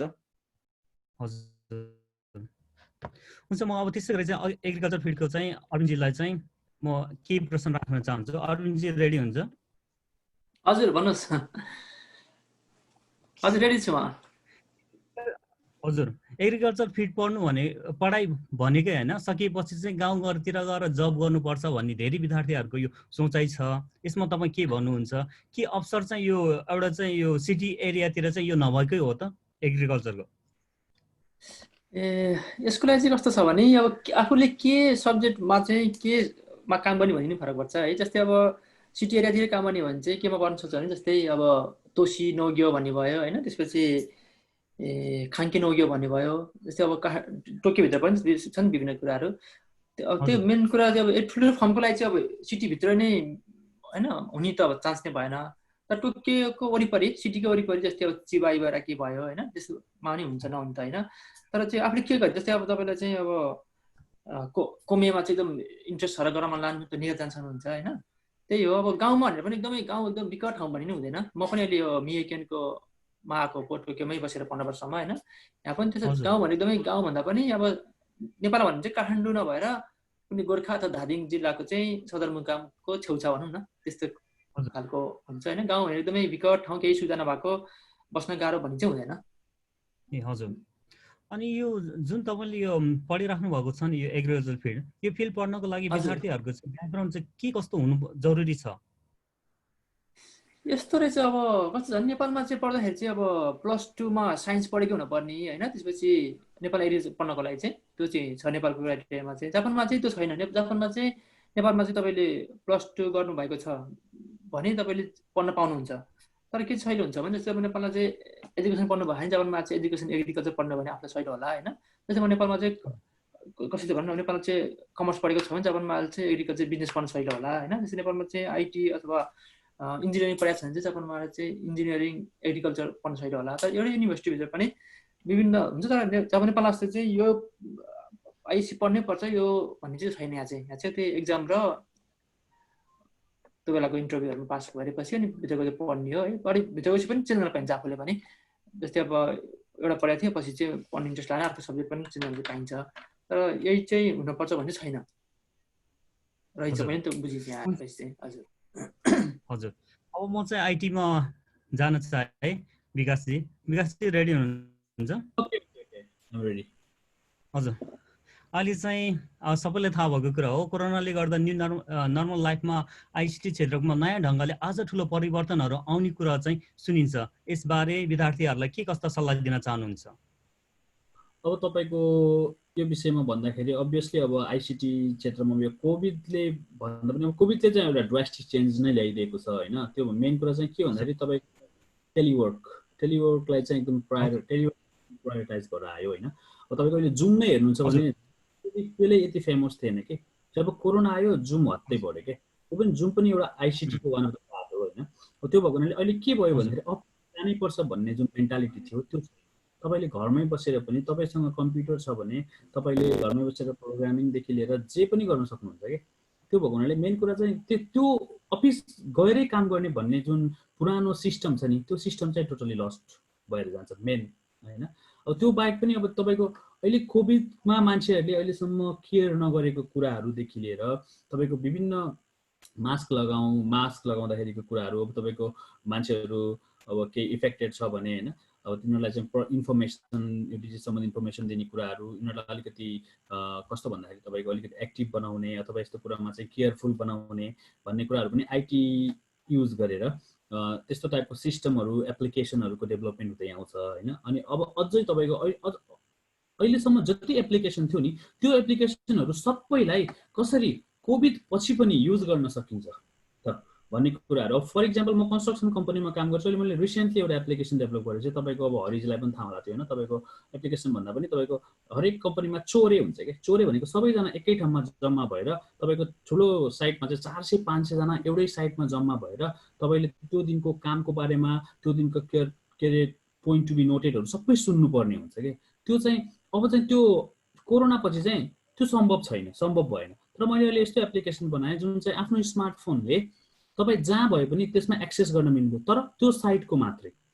त्यो अब मेरै अब कम्पनीमा अब रिलिज भइसकेको छ हामीले युज गरिरहेछौँ होइन। अब त्यो भएको भने त्यस्तो एप्लिकेसनहरू त्यस्तो चिजहरू कसरी कोरोनालाई युज नगरिकन पनि टेक्नोलोजीलाई खेलाउन सकिन्छ भन्ने कुराहरूमा चाहिँ अब रिसर्च पनि हुँदै जान्छ र नयाँ चिजहरू पनि आउँदै जान्छ। च्यालेन्जिङ पनि हुँदै जान्छ, सजिलो पनि हुन्छ भने गाह्रो पनि हुँदै जान्छ काम बढी। हजुर धन्यवाद। सबैलाई थाहै भएको कुरा हो जापानमा चाहिँ प्रविधि र यो रोबोटिक्समा जति अगाडि छ नि भनी तापनि आइटीको क्षेत्रमा चाहिँ ग्लोबलको हिसाबले चाहिँ हेर्ने हो भने अझै पछाडि छ भनिन्छ। जापानमा आइटी पढेर विद्यार्थीहरूलाई कस्तो भविष्य छ तपाईँ चाहिँ भन्नुहुन्छ? तपाईँको अब आइटी रोबोटिक्समा अगाडि भए पनि आइटीमा पछाडि हुन्छ नि। म त रोबोटिक्समा नि पछाडि नै छ भन्छु होइन। किनभने मेरो रोबोट रिलेटेडहरू भन्छ तपाईँको अहिलेको कन्टेक्समा तुलना गर्नु चाहिँ इजरायलहरूको ड्रोन टेक्नोलोजी हेर्नुहोस् होइन, रोबोटिक्स टेक्नोलोजी हेर्नुहोस्। अब हामी जर्मनहरू भन्दा त पछाडि नै छ, युएस भन्दा पनि पछाडि नै छ। तर पनि तपाईँको जापान राम्रो पक्ष भनेको आइटी भनेको त्यो पनि अब रोबोट त बनायो मेसिन। रोबोट भनेको एउटा मेकानिकल टर्म छ। अहिलेसम्म चाहिँ मेकानिकल इन्जिनियरहरूलाई फोकस गरेर रोबोट भन्थ्यो भने अहिले चाहिँ तपाईँको मेकानिकल इन्जिनियरले मात्रै रोबोट कन्ट्रोल गर्न सक्दैन क्या। त्यसको लागि तपाईँको आइसिटी अथवा आइटी रिलेटेड मान्छेहरू पनि चाहिन्छ होइन। त्यसको लागि प्रोग्रामिङहरूले चाहिँ सबै विभिन्न टाइपको एआईदेखि लिएर अब जेस्चर रिकग्निसन भयो तपाईँको विभिन्न क्यामेरा युज गरेर त्यसलाई कन्ट्रोल गर्ने सिस्टमहरू बनाइरहेको छ होइन, बन्छ। अब सबै मर्ज भएर काम गर्ने हो होइन। जापानमा चाहिँ अलिकति किन ढिलो छ भन्दाखेरि चाहिँ तपाईँको जापानमा चाहिँ त्यति सजिलो चाहिँ तपाईँले कुनै कुराको टेस्टिङ गर्न पाउनु हुँदैन। जापानको रुल्स एन्ड रेगुलेसन अलिकति कडा छ। अनि जापानिजहरू चाहिँ सजिलै आउटपुट बाहिर निकाल्दैनन् क्या। उनीहरू चाहिँ त्यसमा राम्रोसँग स्टडी गरेर 3-4 वर्ष रिसर्च गरेपछि बल्ल अहिलेको टेक्नोलोजीलाई अहिले आइरहेको टेक्नोलोजीलाई स्टडी गरेर रिसर्च गरेर 2-3 वर्षपछि त्योभन्दा बेस्ट रिजल्ट आएपछि बल्ल आउटपुट फाल्छन् कि। त्यही भएर मेड इन जापानको इम्प्याक्ट बढी छ, जापानिज सिस्टम बढी बिग्छ तर अलिकति ब्याकवार्ड चाहिँ छ। त्यो चाहिँ मेरो त्यो चाहिँ मेरो बुझाइ हो। ढिलो चाहिँ छ तर बेस्ट रिजल्टको लागि यु निड टाइम। रिसर्चमा चाहिँ अलि बढी फोकस गर्छ क्या जापानले। मलाई पनि समस्या पर्छ कहिलेकाहीँ, यो गराउन भन्दाखेरि मान्दैन क्या, रिसर्चको एक्सपेरिमेन्ट नै गर्न दिँदैन। र सेफ्टीको प्रब्लमहरू देखिन्छ, तपाईँको धेरै कुराहरू आउँछ, जापानिज रुल्स एन्ड रेगुलेसनहरू आउँछ होइन, यस्तो यस्तो कुराहरू छ। त्यही भएर पछाडि नै भन्न मिल्दैन। त्यसमा रिसर्चहरू गरिरहेछ तर त्यो रिसर्च गरेको कुराहरू च्याप्प नर्मल मान्छेहरूको अगाडि चाहिँ नआउने मात्रै हो। हजुर, हुन्छ, धन्यवाद विकासजी। र म फेरि हरिजीमा चाहिँ म ब्याक हुन चाहेँ। हरिजी तपाईँ रेडी हुनुहुन्छ? हजुर रेडी छु, ल भन्नुहोस्। हजुर, तपाईँ विद्यार्थीहरूलाई यो तपाईँको यो कन्स्ट्रक्सन क्षेत्रमा चाहिँ पढ्न अग्रसर गर्न चाहनुहुन्छ, तर तपाईँको डाटा हेर्ने हो भने अधिकांश चाहिँ त्यहाँ 55 वर्षभन्दा माथिको उमेरका मानिसहरू मात्रै देखिन्छ। के युवाहरू कन्स्ट्रक्सन कामप्रति चाहिँ आकर्षण देखिँदैन? कारण के होला? यो चाहिँ अहिले तपाईँको चाहिँ विगत केही वर्षदेखि चाहिँ जापानमा रहेका युवाहरूप्रतिको एकदम आकर्षक नभएको एउटा चाहिँ क्षेत्र बनेको छ। कारण के हो भन्दाखेरि चाहिँ अब हामी हेर्दै थाहा हुन्छ यो के अरे साइडतिर चाहिँ तपाईँ अलिकति हार्डवर्क जस्तो देखिन्छ, बाहिर हिँड्नुपर्ने हुन्छ होइन, अनि त्यो गर्नुपर्ने हुन्छ। त्यो एउटा कुरा भयो। अनि अर्को कुरा चाहिँ त्यो बाहेक अरू धेरै कामहरू आएको छ यो विगत केही वर्षमा। यो सबै यो आइटी क्षेत्रले चाहिँ धेरै कामहरू ल्याइदिएको छ, अथवा चाहिँ तपाईँको सर्भिस एरियामा पनि धेरै काम छ। त्यही नै जानु पर्दैन कि, अरू काम पनि पाउँछ कि होइन। किनभने बिजनेसको चाहिँ वाइड एकदम धेरै भएको हुनाले चाहिँ त्यस्तो भएको हुनाले अनि युवाहरू त्यता गइदिने, अनि त्यसपछि त्यता नआएको हुनाले चाहिँ एकदम यो ग्याप भएको। तर एउटा कुरा के हो भन्दाखेरि चाहिँ यसैलाई चाहिँ मौका छोपेर होइन, विदेशीहरू अथवा हामी नेपालीहरूले चाहिँ त्यतातिर चाहिँ अलिकति आफ्नो करियर बनाउन पनि सकिन्छ नि होइन। अब जापानिज युवाहरू हुँदैन। अहिले चाहिँ तपाईँको नयाँ पोलिसीले चाहिँ, जापानको नयाँ पोलिसीले अहिले नयाँ कामदारहरू भित्राउने भनेको छ नि त होइन, इन्डोर पोलिसीबाट। अहिलेसम्म चाहिँ ब्याकडोर र त्यो चाहिँ तपाईँको साइड डोर पोलिसी मात्रै थियो। तपाईँको गत वर्षको अप्रिलदेखि र इन्डोर पोलिसी भएकोलाई कति 16-17 कति क्षेत्रमा चाहिँ होइन गर्ने भन्छ। कन्स्ट्रक्सन पनि एउटा एकदम यो चाहिँ कामदारहरू एकदम नपुगेको क्षेत्र भएको हुनाले यसलाई चाहिँ एउटा भनौँ न मौकाको उसमा पनि गर्न सकिन्छ। त्यही नै हो। हजुर, र म फेरि तपाईँलाई अर्को प्रश्न सोध्न चाहेँ। कन्स्ट्रक्सन फिल्डमा काम गर्न कि जापानिज भाषाको जुन यो लेभल हुन्छ नि, हामी चाहिँ N5 बाट हुन्छ, N5 बराबर भए हुन्छ या N2 लेभलको हुनु आवश्यक छ? यस्तो हुन्छ, अब काम हेरी हुन्छ, कस्तो काम गर्ने भन्ने हुन्छ होइन। अब यो क्षेत्रमा पनि अब विभिन्न काम हुन्छ। अब अफिसमै बसेर क्याड ड्रइङ गर्ने भने त भाषा त्यति चाहिएन होइन। जापानिज भाषा अलिकति भयो भने अझ अङ्ग्रेजी भयो भने झन् राम्रो हुन्छ। किनभने अफिसमै बसेर डिजाइन काम त तपाईँको बाहिरको काम पनि गर्न सकिन्छ, विदेशको कामहरू पनि गर्न सकिन्छ होइन। जापानको चाहिँ कन्स्ट्रक्सन कम्पनीहरू विदेशमा धेरै गएको छ, त्यो पनि छ होइन। यदि फिल्डमा काम गर्ने हो भने पनि हेरी नै हुन्छ। जस्तो सिभिल वर्कहरूमा अलिकति बढी भाषा अलिक चाहिन्छ होइन।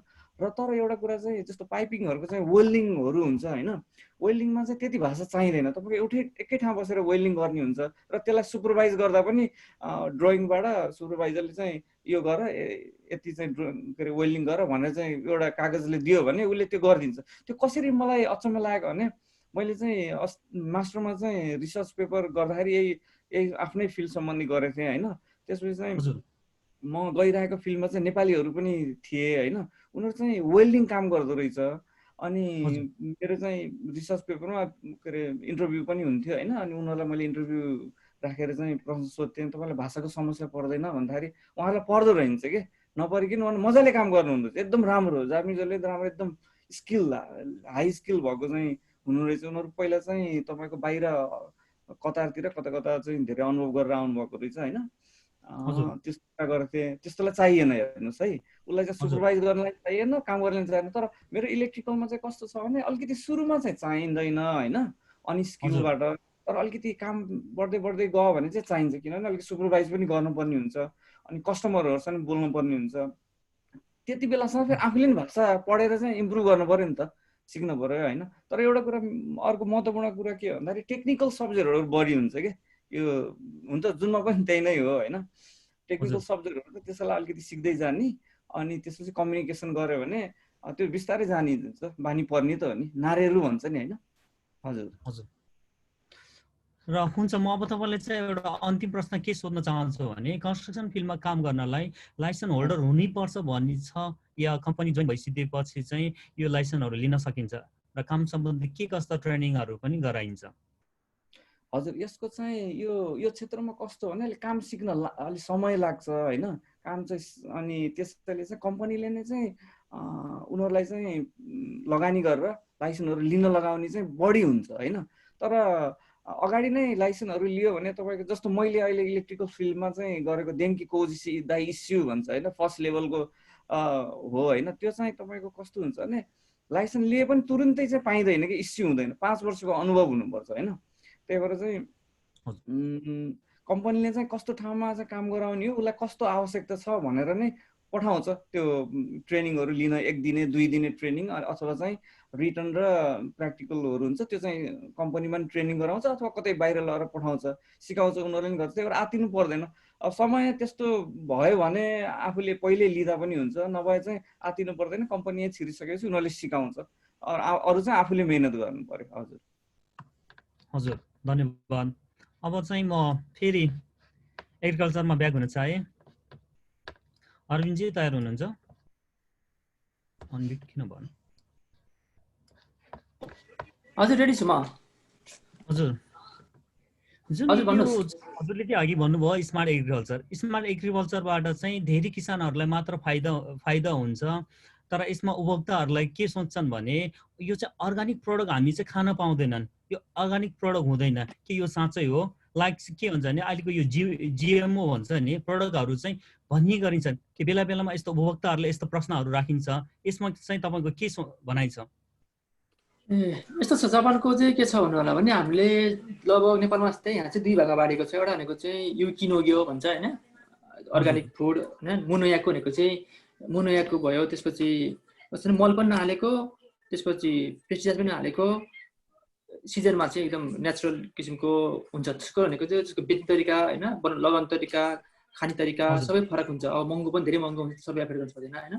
अर्को चाहिँ के हुन्छ भने हामीले सुपातिर किनेर खाने भनेको चाहिँ नर्मल पेस्टिसाइड हालेकै हो।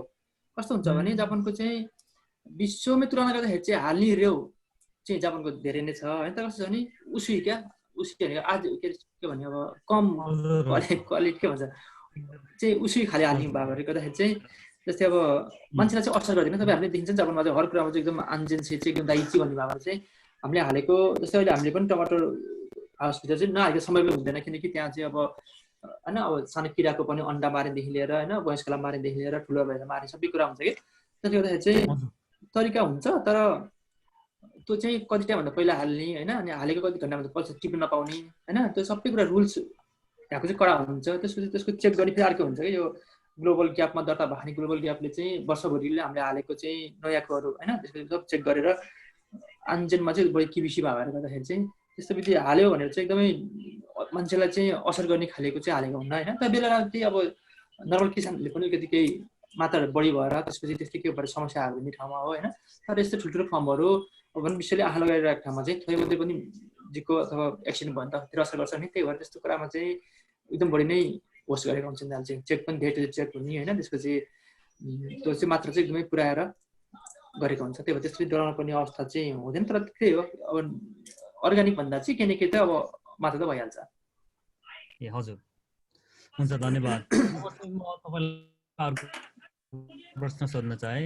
अहिलेको जुन यो छ नि तपाईँको स्मार्ट एग्रिकल्चरको फिल्डमा या एग्रिकल्चरको फिल्डमा चाहिँ अहिले अत्याधुनिक मसिनहरू धेरै चलाएको पाइन्छ।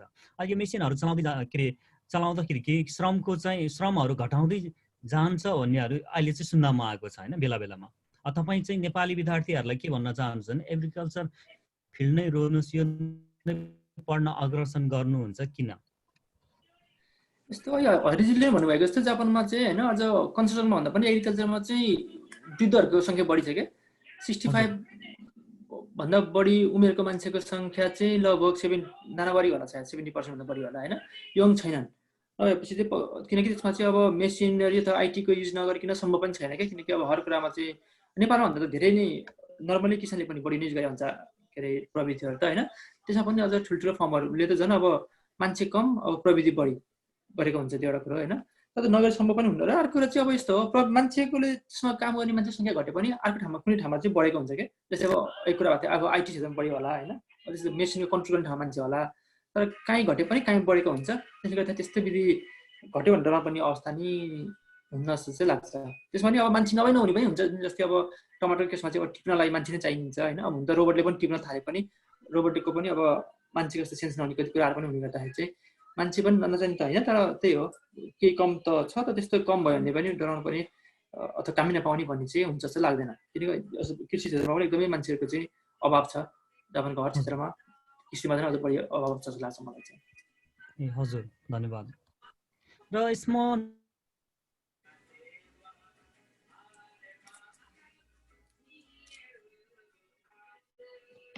हजुर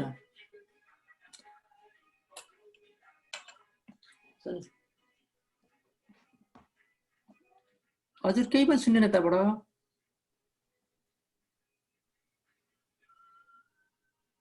हेलो बसजी ए हजुर बल्ल सुन्यो, भन्नु मलाई भनेको होला। ए हजुर अहिले सुन्ने केही थियो? मैले पुरै काटिएको थियो कि सुभाष, फेरि भनिदिनु एकचोटि। हजुर यो आइओटी टेक्नोलोजीले स्मार्ट एग्रिकल्चरमा के कस्ता भूमिकाहरू खेलेको छ? हजुर ए यस्तो छ, यस्तो चाहिँ के छ नि, अब आइओटी मैले त्यस्तै यसको चाहिँ अब विषय विद्यार्थी नभएर मैले त्यो थाहा छैन होइन। कस्तो छ भने यसलाई चाहिँ के भन्छ, आइओटी भनेको चाहिँ इन्टरनेट अफ थिङ्स भन्दैछ होइन। यो चाहिँ कस्तो भने अब हामीहरूको चाहिँ अब अहिले हामी घरमा आएको छौँ होइन, अब घरमा आएको बेलामा अब लगभग 3.2 हेक्टरको चाहिँ भित्र टमाटर छ होइन। अब करोडौँको सामान छ भनौँ न, अब हामी यहाँको भएको बेलामा चाहिँ त्यो कन्ट्रोल चाहिँ तिनीहरूलाई गर्ने हो कि। जस्तै अब त्यसको होइन सेन्सरहरूको बोर्ड राखेर सेन्सरले चाहिँ अब नापिरहेको हुन्छ के कति छ होइन, अब वायुको तापक्रमहरू के भइरहेको छ, भित्रको तापक्रम के छ होइन। त्यसपछि अब अर्को चाहिँ अटोमेटिक तारले चाहिँ उनीहरूले काम गरिरहेको हुन्छ कि। जस्तै त्यसको लागि चाहिँ त्यो नभए चाहिँ सम्भवै छैन कि, त्यसलाई चाहिँ राति पनि मान्छे कुरेरै बस्नुपर्ने अवस्था हुनसक्छ होइन। त्यसपछि कामहरू ढिलो हुन सक्ने अवस्था हुनसक्छ, मान्छेले गर्न सक्ने काम नै हुनसक्छ, त्यो चाहिँ मेसिनले गरेको हुन्छ होइन। त्यही भएर त्यो प्रविधि चाहिँ अति नै अझ स्मार्ट एग्रिकल्चर त नभई नहुने प्रविधि भयो एउटा होइन।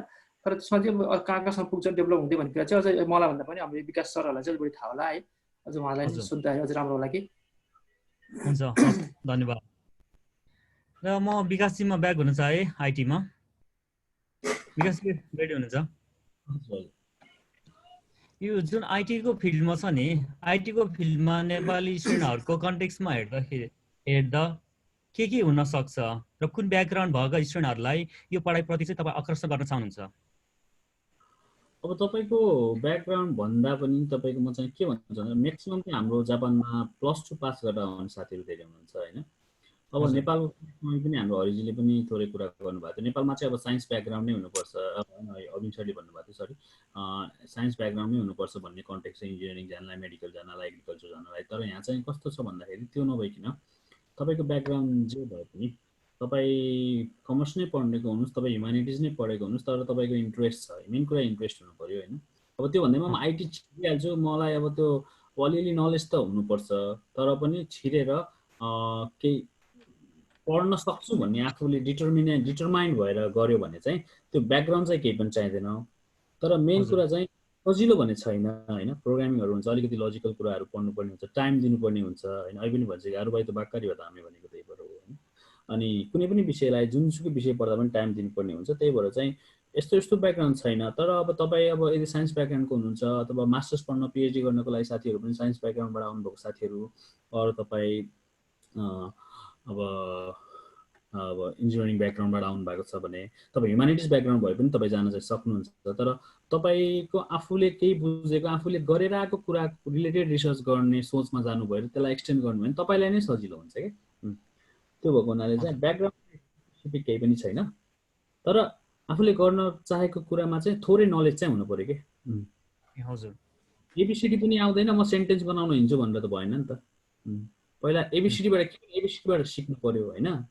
नत्र भने direct I want to make sentence but I don't know alphabets भन्ने तरिकाको कुरा हुन्छ क्या। त्यही भएर त्यो चाहिँ अब तर इन्ट्रेस्ट छ भने चाहिँ तपाईँको अल्फाबेट, मैले भनेको चाहिँ त्यो मैले डिमोटिभेट गर्न खोजेको होइन कि, मैले चाहिँ अल्फाबेटबाटै म सिक्छु नि त भन्ने तरिकाले चाहिँ आउन सकिन्छ कि। म अल्फाबेट आफै सिक्छु तर म सेन्टेन्स बनाउन चाहिँ युनिभर्सिटीबाट पढ्छु भन्ने तरिकाको डिटरमाइन्ड भएर ब्याकग्राउन्ड स्पेसली त्यस्तो जापानमा केही पनि हुँदैन। वर्ल्डको कुनै पनि ठाउँमा अमेरिका अमेरिका भयो तपाईँको अस्ट्रेलिया भयो त्यहाँ पनि लाग्दैन त्यो केही पनि चाहिँदैन कि साइन्स ब्याकग्राउन्ड नै हुनुपर्छ भन्ने केही पनि छैन। हजुर हस् धन्यवाद। अनि जुन अघि भर्खर चाहिँ मैले अरविन्दजीलाई प्रश्न गरेको थिएँ आइओटीको बारेमा, तर त्यो चाहिँ स्मार्ट एग्रिकल्चरमा युज हुन्छ। तर चाहिँ एडभान्स टेक्नोलोजी जुन छ नि यो भिआर एआर भिआर एमआर र यो एआई र अहिले चाहिँ आएर चाहिँ यो क्लाउड कम्प्युटरहरू छ र यसमा चाहिँ यो प्रविधिहरू चाहिँ अहिलेको स्मार्ट एग्रिकल्चरमा भनौँ या कन्स्ट्रक्सन फिल्डमा भनौँ यो चाहिँ कसरी प्रयोगमा ल्याएको छ त नि? अब तपाईँको त्यही हो एआर भिआर मैले कन्स्ट्रक्सनको कुरामा त मलाई बोल्न सजिलो हुन्छ किनभने मेरो सबै कन्स्ट्रक्सन रिलेटेड रिसर्च नै हो अहिले कन्स्ट्रक्सन कम्पनीको हुनाले। अब एआर भिआरको कन्डमा चाहिँ हाम्रो कस्तो हुन्छ भन्दाखेरि मैले अहिले रिसेन्टली बनाएको एप्लिकेसन त्यसमा मेरो 2टा प्याटेन्ट पनि छ होइन। त्यो चाहिँ के हो भन्दाखेरि फर इक्जाम्पल कुनै ठाउँमा बिल्डिङ बनेकै छैन होइन, तर त्यो बिल्डिङको चाहिँ 2D इमेज र 3D इमेज चाहिँ त्यसलाई BIM भन्छ कि बिल्डिङ इन्फर्मेसन मोडलिङ भन्छ। म चाहिँ कन्स्ट्रक्सन आर्किटेक्चरको फिल्डमा कुरा चाहिँ बिल्डिङको बारेमा। तपाईँसँग त्यो बिम अथवा अनि सिभिलको कन्टेक्समा चाहिँ कन्स्ट्रक्सन इन्फर्मेसन मोडलिङ CIM भन्छ।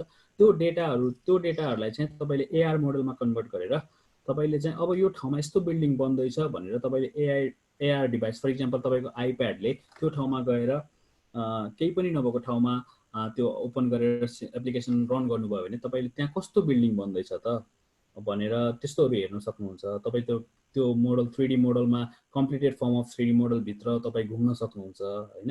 अनि तपाईँले कामहरू त्यो मोडल अनुसार बनेको छ कि छैन भनेर चेक गर्न सक्नुहुन्छ।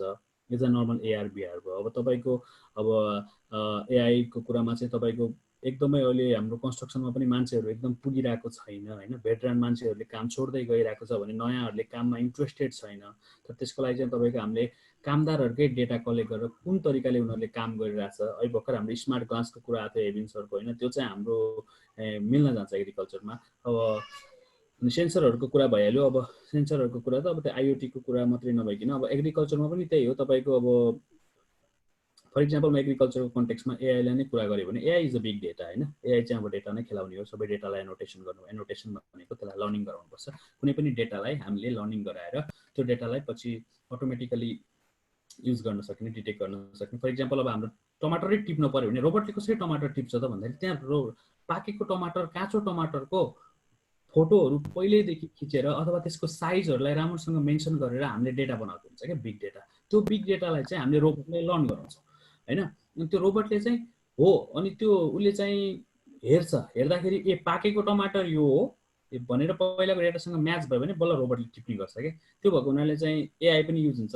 अब एआर भिआरमा पनि अब तपाईँको एग्रिकल्चरमा पनि युज हुन्छ। अब कस्तो तरिकाको अब काम गर्ने ठाउँ बनाउने होइन। म एग्रिकल्चरको मान्छे नभएर भन्दिनँ, तर आइडियाको कुरा गर्दाखेरि के अब धेरै आइडिया धेरै कुरा दिमागले खेलिहाल्छ होइन। तर अब तपाईँको जुनसुकै टुरिज्ममा पनि तपाईँको विभिन्न कुराहरू युज गर्न सकिन्छ। अब कस्टमरहरूलाई एआर भिआर युज गरेर नेपाल जानुभन्दा अगाडि नै उनीहरूलाई नेपालको भिजुअल टक्क आफ्नो हेड माउन्ट डिस्प्लेमा नेपालै जस्तो भ्रमण गराइदिन सकिन्छ। धेरै कुराहरू छ होइन। त्यही भएर in any sector IT can be use होइन। तर त्यसलाई अब कसरी गराउने र त्यसलाई चाहिँ कुन सेक्टरमा कसरी युज गर्ने भन्ने कुरा रिसर्च गर्ने चाहिँ हाम्रो काम हो कि। अनि for that we take money के। अहिले सबै आइडिया त्यही भएर सेयर नगरौँ। र हजुर धन्यवाद। र म तपाईँलाई अब अन्तिम प्रश्न सोध्न चाहन्छु निरजजीलाई के यो आइटीको जापानमा आइटी फिल्डको पढाइ सकिन साथ जब हन्टिङको लागि धेरै क्षेत्रहरू ओगटेको छ भन्नुहुन्छ होइन सबैजनाले। आधारहरू के छन् र आइटी फिल्डको पढाइको डाटा हेर्ने हो भने हाम्रो चाहिँ नेपालबाट जति पनि आएको छन् फिमेल स्टुडेन्टहरूको त्यो पर्सेन्टेज चाहिँ एकदमै थोरै छ होइन। तर जापानिज फिमेल के अरे यो फिमेल स्टुडेन्टहरूको केसमा हेर्ने हो भने त्यो चाहिँ मेलको भन्दा चाहिँ एकदम पर्सेन्टेज चाहिँ धेरै माथि छ। रहेको अवस्थामा तपाईँले नेपाली स्टुडेन्टहरूलाई के कस्ता सुझाव दिन चाहनुहुन्छ यो के अरे आइटी फिल्ड पढ्नलाई? अब अहिले अब जेन्डरको कुरा आयो होइन। अब तपाईँले भन्नुभएको जापानिज लेडिजहरू धेरै छ मेलभन्दा भन्नुभयो, त्यो डेटा रङ हो होइन। किनभने मैले नै जापानिज आइटी स्टुडेन्टहरूलाई पढाउँदाखेरि मैले स्टुडेन्ट हुँदाखेरि र मास्टर्स र पिएचडी गरेर अहिले पढाउँदा पनि तपाईँको 10 जना केटा मान्छे हुन्छ भने 1 जना कि 2 जना मात्रै केटी हुन्छ हैन। जापानिजहरु पनि, नेपालीको कन्टेक्स्ट त छोडै जाउँ। अब तपाईको अर्को कुरा, तपाई पनि इलेक्ट्रोनिक्स इन्जिनियर भएको हुनाले तपाई इलेक्ट्रोनिक्स पढ्दा तपाईको ब्याचमा 2 जना कि 3 जना भन्दा केटी थिएन होला है सायद, मेरो अनुमानमा। इलेक्ट्रोनिक्स पढ्दाखेरि म पनि नेपालमा पढ्दाखेरि त्यस्तो। त्यो भनेको कस्तो भन्दाखेरि तपाईको एउटा कुरा चाहिँ अब कामप्रतिको एट्र्याक्टिभनेस, कस्तो काम गर्ने भन्ने थाहा छैन। वेट अब नेपालको केसमा चाहिँ इन्जिनियर भन्ने शब्द छ नि, त्यो मेल डोमिनेन्ट जस्तो सुनिन्छ के। त्यही कुरा जापानमा पनि लागु हुन्छ हैन। त्यही भएर कोगाकुस्या भन्ने बित्तिकै लेडिजहरु भन्दा पनि केटाहरु बढी हुने हैन। त्यो भएको हुनाले चाहिँ तपाईको सायद सबै ठाउँमा त्यही नै हो। र जापानिजहरु पनि सेमै हो। तपाईको नेपालको जस्तो कन्टेक्स्ट छ त्यस्तै जापानको पनि कन्टेक्स्ट सेमै हो। जापानिज फिमेलहरु धेरै छैन। त्यो तपाईले कहाँ डेटा हेर्नुभयो त्यो डेटा मलाई थाहा भएन, तर मेरो भोगाइ र मैले देखेको र मेरो एक्सपिरियन्सले पढाएको स्टुडेन्टहरुमा पनि लेडिजहरु एकदमै कम हुन्छ। तपाईको कन्स्ट्रक्सनमा चाहिँ अलि धेरै, तपाईको आर्किटेक्चरमा बढी हुन्छ, सिभिल भन्दा पनि हैन। आर्किटेक्चरमा अलि बढी हुन्छ, डिजाइनिङहरु केटीहरुलाई धेरै आउँछ हैन। अब आईटीमा पनि तपाईको अहिले अलिकति एट्र्याक्टिभ हुँदै आछ। तर अब अनि अर्को कुरा के छ भने प्रोग्रामिङ त गाह्रो हुन्छ होला, तर त्यसमा पनि तपाईको डिजाइनिङ गर्नेहरु हैन, आईटी पढेर डिजाइन गर्ने चाहनेहरु हुन्छ 3-4 जनाहरु। तर धेरै त्यस्तो भन्ने होइन। त्यही मैले भने नि त्यो मेल डोमिनेन्ट ओड हो के एउटा इन्जिनियर भन्ने हैन। तर पढ्नुस् एकदम राम्रो छ, नसक्ने भन्ने केही पनि छैन। मेल डोमिनेन्ट ओड हो, तर फिमेलले मेल भन्दा राम्रो गरेको इक्जाम्पलहरु धेरै छ हैन। हजुर, you wish you can do हैन हजुर। भन्ने।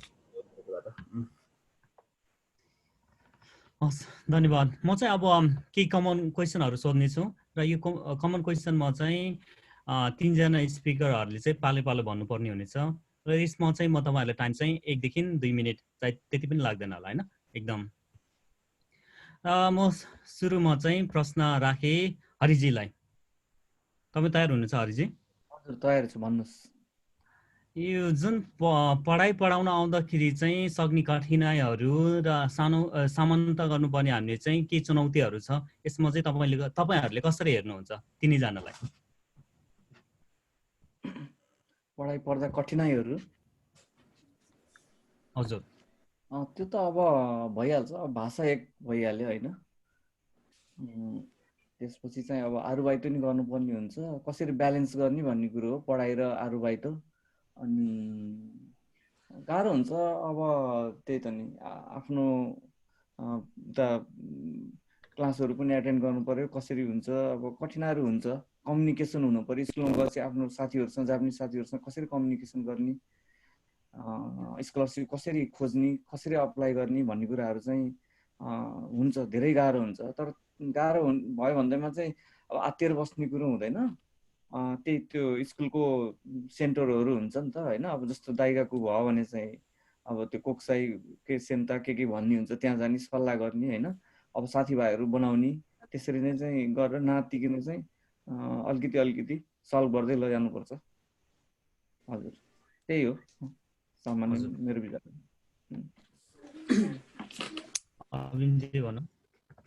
ए हजुर, हुन्छ। यस्तो छ, मेरो विचार के छ भने म पनि अब गाकुदेखिकै दाइगाकु पढेको भएर चाहिँ के आफ्नो अनुभव सार्न चाहेँ भने मेरो कुरा चाहिँ भाषाको समस्या हुन्छ सुरुमा चाहिँ हैन। त्यसपछि निहुन गएकोमा चाहिँ अब चाइनिजहरू भयो, कोरियनहरू भयो हैन, विदेशीसँग पढ्ने भएर चाहिँ अब एउटै स्टाइलको हुन्थ्यो हैन। एकसँगै हिँड्ने, अब आरुबाइट गर्ने हिँड्ने हुन्थ्यो। कलेजमा गएपछि के हुन्छ भने अब जापानिजहरू विभिन्न हैन, भिन्दै कल्चरको जापानिजहरूसँग चाहिँ एउटै क्लासमा एकै ठाउँमा बसेर पढ्दाखेरि चाहिँ सुरुमा भाषाको समस्या हैन, त्यसपछि अब बुङ्खाको समस्या कति कुराहरू हैन। त्यसपछि अब हामी चाहिँ अनि त्यसो हुने भनेको चाहिँ केसमा चाहिँ गाह्रो चाहिँ हुन्छ। तर मेन कुरा पनि भनेको थिएँ हैन। अब त्यसमा चाहिँ अब कस्तो भने अब समस्या पऱ्यो भने चाहिँ अब सौदान गर्ने के, जस्तै आफ्नो जेमीको सेन्सिमलाई सौदान गर्ने हैन। गएको फी तिर्न सकेन भने पनि अब क्योरेको सेन्टरमा गएर चाहिँ मैले यो बेला फी तिर्न सकिनँ, म अर्को महिना तिर्छु भन्ने स्टाइलको कुराहरू भयो। अनि अर्को चाहिँ कम्युनिकेसन चाहिँ लेख्ने के, अब जाने पनि नजाने पनि आफ्नो इङ्ग्लिस र नेपाली जापानिज मिसाएर भए पनि बोल्ने हैन। त्यसपछि साथीभाइसँग चाहिँ सङ्गत धेरै गरेर अनि कलेजको एक्टिभिटीमा चाहिँ भाग लियो भने त्यसपछि चिन्दै जान्छ, बुझ्दै जान्छ। अब त्यही त हो नि, अब नयाँ इन्भाइरोमेन्टमा चाहिँ एकैछिन गरेर आफ्नो गएर बस्दाखेरि चाहिँ अब सुरुमा गाह्रो हुन्छ। तर युज टु हुँदै गएपछि त्यही कुरा सजिलो हुँदै जान्छ। त्यही भएर त्यस्तो विधि आत्तिहाल्न पर्ने अवस्था चाहिँ देख्दिनँ मैले चाहिँ गाकुमा चाहिँ। अब मास्टरभन्दा माथि गएपछि अब आफ्नो रिसर्चकै लागि चाहिँ मेन फोकस हुँदाबाट धेरै साथीभाइसँग सङ्गत हुँदा पनि आफ्नै प्रोफेसर र आफ्नै नै बढी नै बिजी भइहाल्छ। त्यो गाकुमा चाहिँ त्यस्तो लाग्छ मलाई चाहिँ। हुन्छ विकास जी। अब त्यही हो सर, च्यालेन्जेस भन्दाखेरि चाहिँ तपाईँको के हुन्छ भन्दाखेरि अभियसली सबैले भन्नुभयो जापानिज ल्याङ्ग्वेज आउँछ होइन, जापानिज ल्याङ्ग्वेज चाहिन्छ। अब तपाईँ 2 लेभलको हुन्छ, त्यो हुँदा पनि पुग्दैन कि, किनभने हामीले सुन्दै नसुनेको टेक्निकल टर्म्सहरू सबै तपाईँको जापानिजमा पढ्नुपर्ने हुन्छ, जापानिजमा सुन्नुपर्ने हुन्छ। र त्यतिखेर चाहिँ अब कसरी गर्ने त भन्दाखेरि मेन कुरा त्यो त्यो वर्डहरूलाई क्याच गर्न सिक्ने, त्यो वर्डहरूलाई चाहिँ ट्रान्सलेट युज गरेर ट्रान्सलेटरबाट गर्ने, मैले त त्यसरी गर्थेँ होइन। अनि इङ्ग्लिस मास्टर्सहरूलाई पिएचडीहरूलाई इङ्ग्लिसमा पढाइ हुन्छ भने पनि त्यो भनेको म चाहिँ के भन्छु भन्दाखेरि सकेसम्म जापानिजलाई नै फोकस गर्नुपर्छ, त्यसलाई प्रायोरिटाइज दिनुपर्छ। अभियसली प्रब्लम चाहिँ के हुन्छ भने हामीले इङ्ग्लिस बोले पनि हाम्रो कुराहरू कति प्रोफेसरहरूलाई भन्न सकिरहेको हुँदैन क्या, उनीहरूले इङ्ग्लिस बुझे पनि। त्यो भएको हुनाले चाहिँ त्यो च्यालेन्जेस भयो। अर्को कुरा च्यालेन्जेस भनेको युनिभर्सिटीमा अब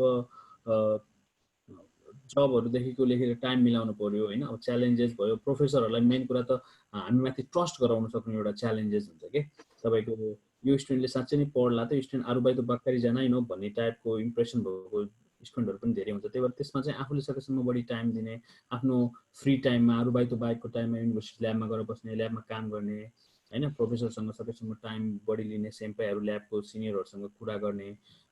त्यस्तो सुरुमा चाहिँ अब बोल्न पनि अप्ठ्यारो लाग्छ होइन, तर त्यसलाई चाहिँ बानी बनाउँदै जाने हो कि आफैले अपिल गर्नुपर्छ।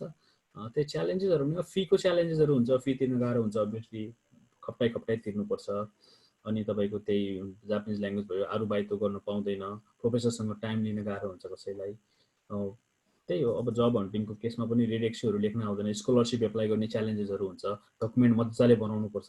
तपाईँको एउटा एस्से लेख्दाखेरि तपाईँको एउटा मिस्टेक भयो भने फेरि सुरुबाट लेख्नुपर्छ। मैले 50 चोटिसम्म एउटै एस्से लेखेको छु कि, त्यो भनेको नि एउटा ह्युज च्यालेन्ज हो। मैले कुरा गरिहालेँ नि तपाईँलाई मेरो च्यालेन्जेसको कुराहरू, त्यस्तै हो जस आउने सबै ठाउँमा समस्या हुन्छ। हजुर र म तपाईँहरूलाई अर्को क्वेसन राख्न चाहे, यो पनि कमन क्वेसन नै हो। जापानमा के अरे पढाइ गर्नको लागि पाउने जुन स्कलरसिपहरू चाहिँ हामी कसरी पाउन सकिन्छ, के कसरी पाउने र कस्ता खालको चाहिँ पाउन सकिन्छ, र तपाईँहरूले नपाएको स्कलरसिपहरू के थिए, के कारणले पाएन, त्यो प्रश्न पारिदिनुहोस्।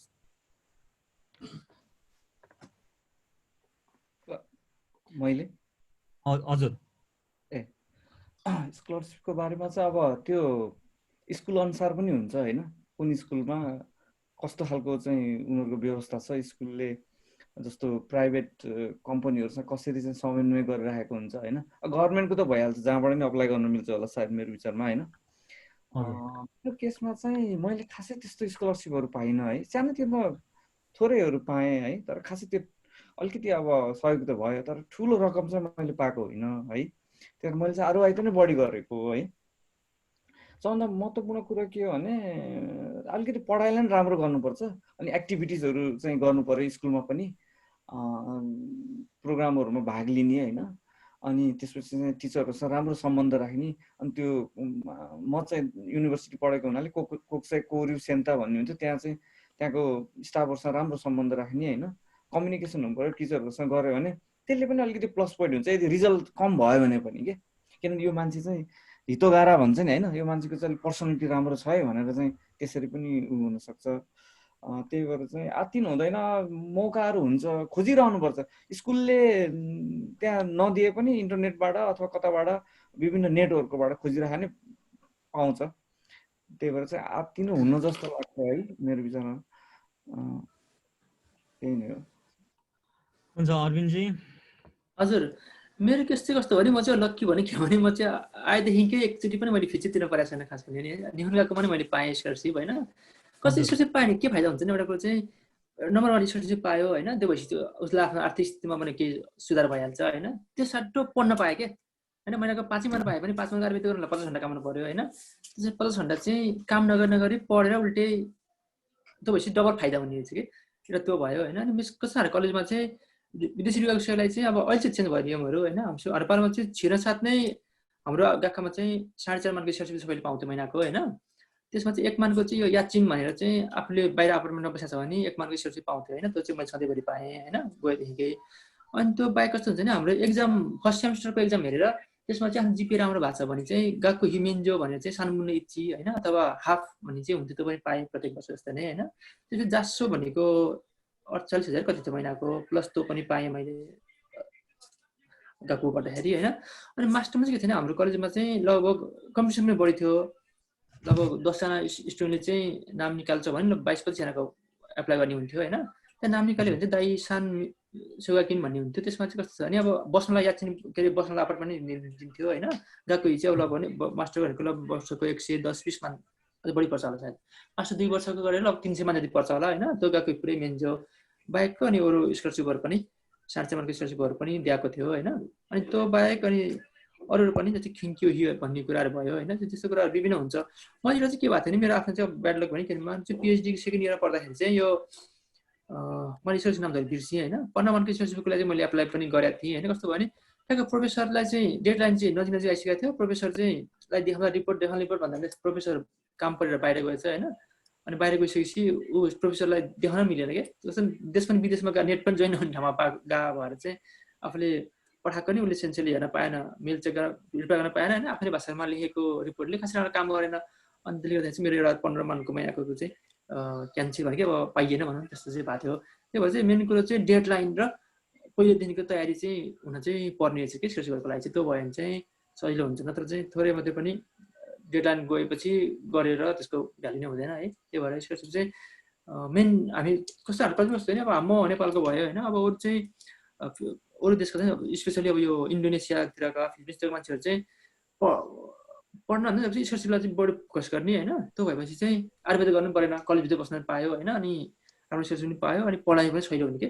त्यो भएर चाहिँ धेरै योगदान दिने भयो स्कलरसिपले चाहिँ टाइममै र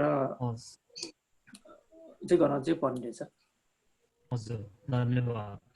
विकासजी सायद तपाईँ त धेरै स्कलरसिपको होल्डर हुनुहुन्छ। अब स्कलरसिपको बारेमा कुरा गर्दाखेरि चाहिँ म ब्याचलर लेभलको स्टुडेन्टहरूदेखि हल्का भन्न चाहन्छु।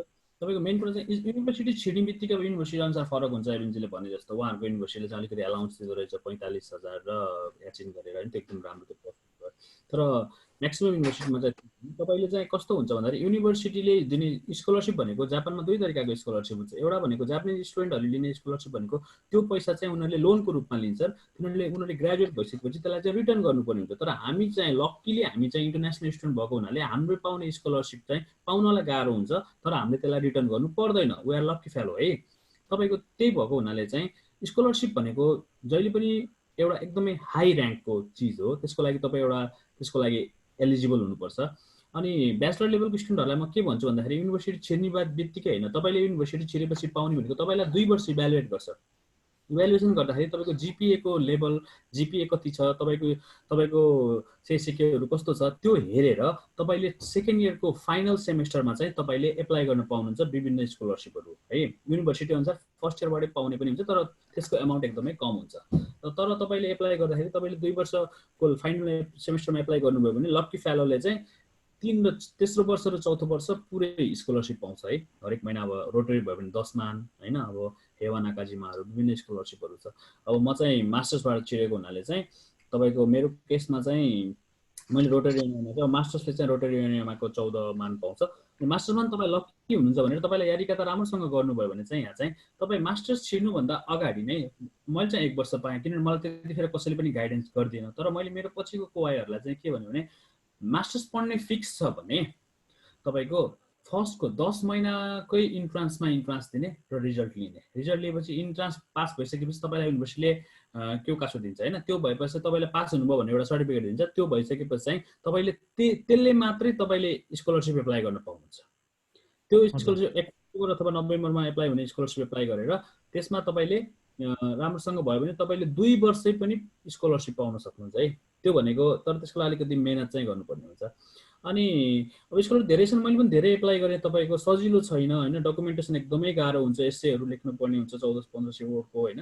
2000 वर्डको एसे हुन्छ। त्यसपछि तपाईँले गर्नुभएको कामहरू लेख्नुपर्ने हुन्छ। हरेक कुराहरू एक चेक हुन्छ। डकुमेन्ट स्क्रिनिङदेखि लिएर हुन्छ। कतिपय स्कलरसिपहरू त टप युनिभर्सिटीको स्टुडेन्टहरूलाई मात्रै दिन्छ होइन। त्यही भएर चाहिँ हामीले बढी नै मेहनत गर्नुपर्ने हुन्छ। यो दाइगाकोहरू अलिकति नाम नचलेको युनिभर्सिटीहरू होइन। अब त्यही हो। मैले चाहिँ पछि मलाई आचुमी स्कलरसिप चाहिँ मैले भनिहालेँ। अब नेपाली फर्स्ट मैले पाएको थिएँ 22 वर्षमा होइन। त्यो चाहिँ चाहिँ त्यतिखेर चाहिँ मेरो रिसर्चहरू राम्रो भएर मैले अवार्डहरू पाउन थालिसकेको थिएँ कि कन्फरेन्समा। अनि तिनीहरू चाहिँ मेरो प्लस पोइन्ट होला, मेरो डकुमेन्टहरू त्यहाँबाट स्ट्रङ हुँदै गयो, अनि मैले बल्ल अपिल गर्ने पोइन्टहरू पाएँ। त्यही भएर चाहिँ मेन कुरा चाहिँ सेकेदेखि लिएर डकुमेन्टेसन नै स्ट्रङ बनाउनुपर्छ। त्यसको लागि चाहिँ आफूले मेहनत गरेर आफ्नो जिपिएलाई हाई बनाउने, आफ्नो एजुकेसन ब्याकग्राउन्डलाई राम्रो बनाउने, अनि युनिभर्सिटीको टिचरहरूसँग राम्रो लिङ्क राख्ने, त्यही हो स्कलरसिप पाउन सकिन्छ। धेरै कुराहरू छ, मैले अघि पनि भने होइन, स्टुडेन्ट सपोर्ट पेजमा गएर हेर्नुहोस्, धेरै स्कलरसिपहरू छ, ट्राई गर्नुहोस्। तर केही पनि नगरिकन आउँदैन। हाम्रो नेपाली भाइहरू के भन्छन् भने भाइ स्कलरसिप पाउँछ भने डकुमेन्ट लेख्न खोज्दैनन् के, त्यसलाई चाहिँ बानी सपा हुन्छ। अब टाइम पनि धेरै भयो है। हजुर हजुर हुन्छ। अब चाहिँ हामी हाम्रो अडियन्सबाट आएको केही प्रश्नहरू राख्न चाहन्छु र यसमा चाहिँ धेरै एकजना खनाल विष्णुजीले लेख्नु भएको छ, Hariji why you choose MBA after engineering. हरिजीले यसको उत्तर दिनुहुन्छ होला एकदम छोटोमा, टाइम हामीसँग एकदम लिमिट भएको हुनाले। मैले चाहिँ आफ्टर इन्जिनियरिङ पछि आफ्टर इन्जिनियरिङ पछि चाहिँ जब गरेँ होइन। जब गर्दा गर्दै गरेको हो एमबिए, तर अहिले पनि कन्टिन्यू नै छ, जब पनि गर्दैछु होइन। गर्नुको दुईवटा मुख्य कारण छ। एउटा चाहिँ के हो भन्दाखेरि चाहिँ काम गर्दा गर्दा चाहिँ अलिकति जिम्मेवारी वहनहरू चाहिँ आयो होइन। अनि त्यसलाई म्यानेजमेन्ट गर्नको लागि चाहिँ जापानिजहरूसँग उनीहरू त अब सानैदेखि चाहिँ एकदम त्यो त्यही यहीँ पढेको हुर्केको हुन्छ होइन, त्यो थाहा हुन्छ। हामी चाहिँ अब यहाँ आएर भाषा सिकेर गएको हुनाले एकदम गाह्रो हुँदो रहेछ कि। त्यही भएर चाहिँ म्यानेजमेन्टमा चाहिँ अलिकति आफूलाई चाहिँ कमजोर भएको हुनाले चाहिँ आफ्नो भिन्न सब्जेक्ट भयो नि त। यो त इन्जिनियरिङको एकदम फरक भयो म्यानेजमेन्ट भनेको त होइन। त्यही चाहिँ त्यो एउटा लिनु पर्यो। अनि अर्को कुरो चाहिँ त्यो भएर आफूलाई चाहिँ अलिकति स्किल अप गर्नलाई नै हो है, आफ्नो काममा चाहिँ सहयोग होस् भनेर। अनि दोस्रो कुरा के भन्दाखेरि चाहिँ अब कामले चाहिँ म यो धेरै ठाउँ गइन्छ नि त तपाईँको जापानभरिको हरेक, अब पूर्वदेखि पश्चिममा गइयो भने तपाईँको फ्याक्ट्रीहरूतिर बढी गइन्छ, इन्डस्ट्रियल एरियातिर।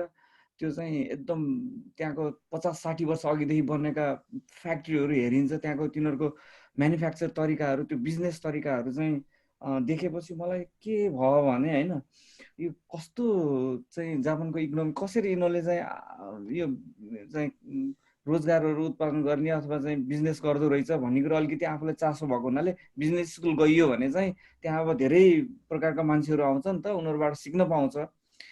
त्यो एउटा चाहिँ मलाई कामको भयो, अर्को चाहिँ एउटा व्यक्तिगत रूपमा मलाई जान्ने इच्छा भएको हुनाले चाहिँ त्यसरी मैले चाहिँ पढ्दा पढ्दै मेरो अफिसमा कुरा गरेर मलाई अफिसले नै समय मिलाइदियो होइन।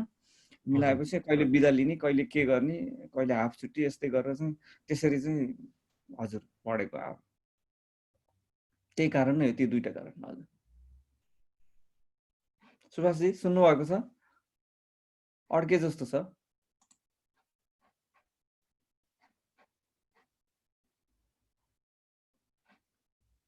सुभाषजी हजुर हजुर विकासजी सुन्नुभएको छ?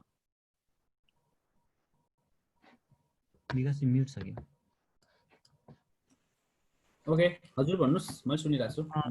खनाल विष्णुजीले लेख्नुहुन्छ, विकासजी जापानमा आइटी एजुकेसनको लागि नेपालबाट आइएससी अर +2 इन साइन्स गरेको हुनुपर्छ कि पर्दैन भनेर चाहिँ उहाँले, साथी योभन्दा अगाडि पनि हामीले यसको एन्सर दिइसक्यो होला, तर हामीले चाहिँ अडियन्सको भएको हुनाले राखेको हौँ। हजुर तपाईँको ठ्याक्कै त्यो पढेको चाहिँ पर्दैन होइन, आइएससी पढेकै खोज्छ तपाईँको भन्ने चाहिँ कति पनि हुँदैन। अब त्यस्तो मैले जाने बुझेको अनुसार चाहिँ त्यस्तो युनिभर्सिटी चाहिँ मैले देखेको छैन, तर कुनै युनिभर्सिटीमा त्यस्तो क्राइटेरिया भएको पनि हुनसक्छ है त्यो बारेमा। जो तर नर्मली चाहिँ मैले अघि पनि भने प्यासन हुनु पर्यो, अलिकति नलेज, थोरै नलेज र इन्ट्रेस्ट हुनु पर्यो। ब्याकग्राउन्डले खासै फरक पार्दैन जस्तो लाग्छ मलाई। हजुर धन्यवाद। र अर्को चाहिँ एउटा हाम्रो चाहिँ के आएको छ भने धेरै अडियन्सबाट चाहिँ निहुङ्गो गाकुमा कसरी स्कलरसिपहरू पाउन सकिन्छन्, सेमन गाकुमा चाहिँ कसरी पाउन सकिन्छ भन्ने कुराहरू छ कि तपाईँहरूले चाहिँ सेमन र निहुङ्गो गाकुमा स्कलरसिप नपाएको मात्रै हो त कि अरविन्दजीले मात्रै पाउनु भएको हो? यो हुन्छ सबै तिनजना। हजुर अब सेमोङ्गाको नपढेको हुनाले त्यो बारेमा भएको, तर सेमोङ्गाको स्टुडेन्टले स्कलरसिप पाउँदै नपाउने भन्ने चाहिँ त्यो छैन होइन। मैले अब मेरो साथीहरू पनि सेमोङ्गाको पढ्दा पढ्दै स्कलरसिप पाउनुभएको साथीहरू हुनुहुन्छ। फर इक्जाम्पल त्यही 1065 तपाईँको अलिकति कम हुन्छ अरे राइट्स चाहिँ होइन, मैले आफूले नपाएको भएर ठ्याक्क थाहा नभएको। तर तपाईँको त्यो चाहिँ धेरै जस्तो कुराहरू चाहिँ युनिभर्सिटीकै सेमोङ्गाकोले नै लगभग फिक्स गरेको हुन्छ अरे क्या। त्यो स्टुडेन्ट चाहिँ रेगुलरली कलेज गएको छैन, उसको मेन त सेक आएको कस्तो युनिभर्सिटी कलेज कतिको जान्छ भन्ने कुराहरूले नै फोकस गरेर कुनै चाहिँ सेमोङ्गाकोले दिने स्कलरसिप हुन्छ अरे, कुनै चाहिँ सेमोङ्गाको एफिलिएसन भएको स्टुडेन्टहरूले पनि एप्लाई गर्ने स्कलरसिपहरू चाहिँ छ अरे होइन। नियोङ्गाको केसमा चाहिँ लगभग अब खासै सुरुमा आउँदाखेरि धेरै कुरा थाहा हुँदैन, त्यही भएर नियोङ्गाकोकै थ्रुबाट नियोङ्गाकोले नै सेलेक्ट गरेर स्टुडेन्टहरूलाई चाहिँ स्कलरसिप 35,000 3 मान 25,000 दिने गर्छ। त्यो त अब एबिन्जीलाई थाहा होला, म त कहाँ त्यस्तो नियोङ्गो खतरा स्टुडेन्ट होइन, मलाई त दामे गाली गर्थ्यो, कहाँ स्कलरसिप पाउनु। यस्तो छ, यसको बारेमा के भनौँ? हजुर गो अहेड। यस्तो छ हजुर, हाम्रो उसमा के थियो भने हुन त आफ्नो स्कुल अनुसारको होला, कोही स्कुलमा चाहिँ अब स्टुडेन्टको स्कुलले नै दिने स्कलरसिप हुँदैछ होइन। स्कुलले राम्रो म्यानेजमेन्ट गएकोलाई चाहिँ गएको सेकेन्ड इयरमा चाहिँ गएको चाहिँ आधी दिने होइन, के अरे 60 मान छ भने 30 मान मात्रै लिने होइन, अथवा महिनाको 1 मान दिने के दिने भन्ने हुन्छ। हाम्रो केसमा के थियो भने प्रत्येक वर्ष चाहिँ 5 जना स्टुडेन्टले पाउने चाहिँ स्कलरसिप होइन। त्यसमा चाहिँ अब निहुनको बेसको हेर्ने त चाइनिज हामी धेरै अगाडि थियौँ, चाइनिज र कोरियन र चाइनिज र ताइवानी अनि हामी नेपालीमा चाहिँ पढ्ने होइन। त्यो केसमा चाहिँ हाम्रो उसमा चाहिँ लगभग हामी 25 जना नेपाली थियौँ होइन, त्यसमा 2 जना नेपालीले पाएको हो, त्यहाँ म र एकजना भाइले पाइएको थियो होइन। त्यसपछि चाइनिजहरूको पनि चाहिँ सङ्ख्या धेरै थियो, तर उनीहरूको चाहिँ 3 जनाले पाएको थियो होइन। त्यो चाहिँ स्कुलले नै त्यो निहुनकाकोले नै यो स्कुल चाहिँ अब नम्बर उसको सिकेर हुन्छ होइन, अनि गएको रेगुलर आएको छ कि छैन, त्यसपछि उसले चाहिँ फर्दर पर्दै पर्दैन अब भन्ने कुरा चाहिँ हेरेर अनि उनीहरूले नै स्कुलले नै भनौँ न, स्कुलकै हात हुन्छ त्यसमा चाहिँ, स्कुलले नै यो स्टुडेन्ट चाहिँ ओके छ भने ओके भन्छ होइन, चेक गर्ने भन्ने चाहिँ हुँदैन, त्यो चाहिँ स्कुलकै भएर हो। त्यसमा चाहिँ मैले चाहिँ महिनाको 5 मान र 60 मानको पाएको थिएँ है। त्यसले गर्दा के भएको थियो भने कलेजहरू पढ्ने बेला पनि स्कलरसिप पाएर पढ्यो भने चाहिँ ए स्कुल स्टुडेन्ट चाहिँ माझिम रहेछ पढ्ने खाले चाहिँ भन्ने चाहिँ इमेज चाहिँ पर्ने भएर पछिलाई सजिलो चाहिँ हुने रहेछ कि त्यो पायो भने चाहिँ। हस् धन्यवाद। हरिजी। हजुर यसको बारेमा चाहिँ अब म स्कुलमा पढ्दाखेरि चाहिँ निहुङ्गो स्कुलमा पढ्दाखेरि चाहिँ एकजना सेम्पाईले चाहिँ पाउनु भएको थियो होइन। कस्तो भने उहाँको चाहिँ एकदम राम्रो, एकदम मेहनती, भाषा पनि राम्रो, मेहनती गर्नुभएकोले पाउनु भएको, त्यही भएर चाहिँ पाउने चान्स त हुन्छ होइन। अनि जहाँसम्म सेनमन गएको कुरा छ त्यसमा पनि अलि निहुङ्गो गएको भन्दा अलिक बढी हुन्छ अरे भन्ने सुन्छु होइन। त्यसमा चाहिँ अब त्यही बुझ्नै पर्छ स्कुलमा।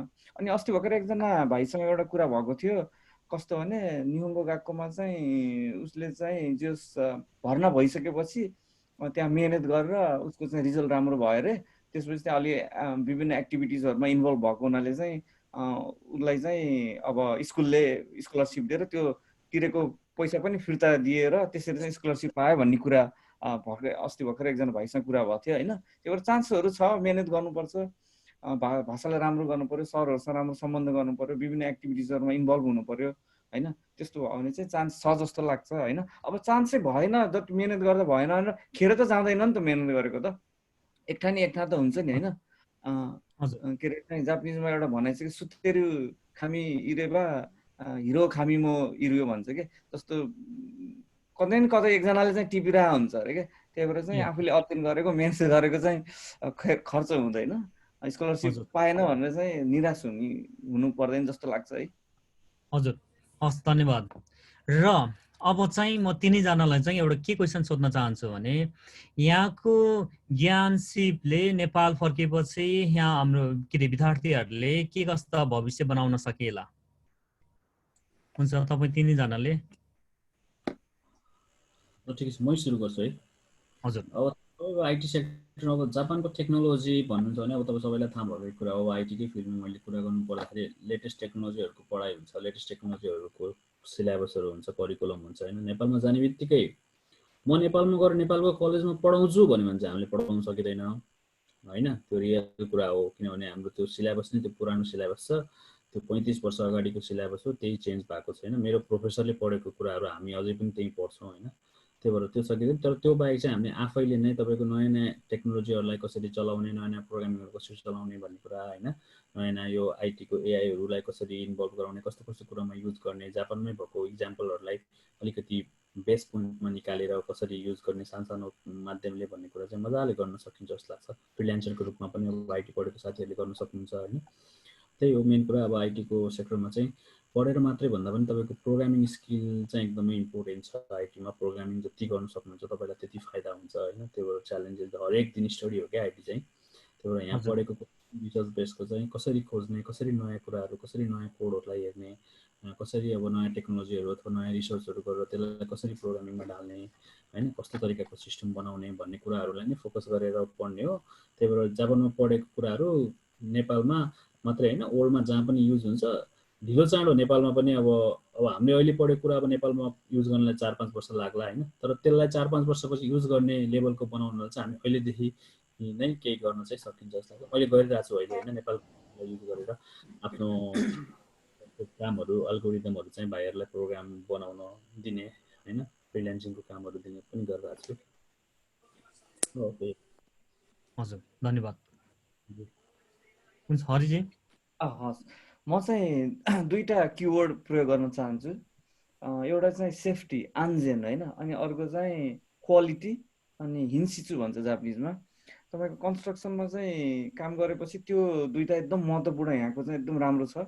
त्यो कुराहरू चाहिँ नेपालमा गएर प्रयोग गर्न सकिन्छ। जस्तो नेपालमा चाहिँ यसो हेऱ्यो भने घरहरू बनाउन लागेको अब भनौँ हेऱ्यो भने चाहिँ अलिकति सेफ्टीलाई चाहिँ त्यति ध्यान दिएको हुँदैन है। यहाँ चाहिँ एकदम ध्यान दिएर चाहिँ गरिरहेको हुन्छ। तपाईँको चाहिँ सेफ्टी बेल्टहरू युज गरेर राखिन्छ, त्यहाँ हुँदैन होइन। अनि क्वालिटी एकदम राम्रो हुन्छ, चेक गर्नुपर्ने हुन्छ होइन। त्यो कुराहरू चाहिँ नेपालमा प्रयोग गर्न सकिन्छ, आफूले देखेको जानेको बुझेको कुरा चाहिँ। हजुर धन्यवाद। अरविन्दजी। हजुर मेरो पनि त्यही नै हो। कस्तो छ नि अब नेपाल र जापानको चाहिँ एग्रिकल्चर धेरै कुरा मिल्छ क्या। जस्तै अब दुईटै देश चाहिँ फ्यामिली बेस्ड एग्रिकल्चर होइन, परिवारले कृषि गर्ने अनि उसको चिला चाहिँ आफूले खाने, उब्रेको चिला चाहिँ बजारले बिक्री गर्ने। त्यो चाहिँ हाम्रो नेपालको र जापानको एउटै नै हो सिस्टम होइन। अनि हामीहरूको चाहिँ पर व्यक्ति पर फ्यामिली बराबरको ल्यान्ड पनि लगभग उस्तै पर्छ। तर धेरै कुरा चाहिँ जापान नेपालको मिल्छ। नमिल्ने कुरा भनेको के भन्दाखेरि यहाँको प्रविधि के, यहाँको थोरै जग्गामा पनि क्वालिटीको र धेरै उत्पादन गर्छ भने हामी नेपालको चाहिँ जग्गा त छ तर लो क्वालिटी, त्यसपछि टेक्नोलोजी केही पनि युज हुँदैन अनि काम गर्न गाह्रो हुन्छ। त्यही हो चाहिँ जापानमा चाहिँ सुन्तला खेती गरे पनि, जस्तै अब सुन्तला अब म आफ्नो सिट्रसमा गरे भएर चाहिँ त्यसो भन्दाखेरि चाहिँ नेपालमा ठुलो ठुला बोर्ड बनाउने होइन, त्यसपछि टिप्न गाह्रो, काम गर्न गाह्रो, खेती गर्न गाह्रो हुन्छ होइन। यहाँ चाहिँ बोर्ड पनि सानो बनाउने होइन, त्यसपछि भुइँबाट टिप्न सक्ने बनाउने, अनि त्यसपछि रेख्ती गर्न सजिलो हुने। त्यो चाहिँ के भने एउटै चिज भए पनि गरी तरिकाहरू फरक र अनि टेक्नोलोजी नै हो क्या मेन कुरा चाहिँ। हामीले चाहिँ यहाँ सिकेको कुरा चाहिँ नेपालमा लागू गर्न सक्यो भने किसानलाई पनि सजिलो, उत्पादकता पनि बढ्ने र चाहिँ नेपालको एग्रिकल्चरमा पनि धेरै नै विकास हुन्छ कि जस्तो लाग्छ है। अब त्यो चाहिँ आफैबाटै सुरु गरेर बिस्तारै बिस्तारै माओवारी वरिपरिलाई गर्दै लान सक्यो भने काम लाग्ला कि जस्तो लाग्छ है मलाई चाहिँ। हस् त धन्यवाद। र एउटा चाहिँ अडियन्सबाट एउटा क्वेसन के आएको छ भने जापानिज भाषा चाहिँ पुग्दैन तर इङ्ग्लिसबाट छिर्न मिल्छ कि मिल्दैन कलेजहरू भन्ने कुरा छ। यसमा चाहिँ एकजनाले भनिदिनुहोस् न, तपाईँ तिनजनामा।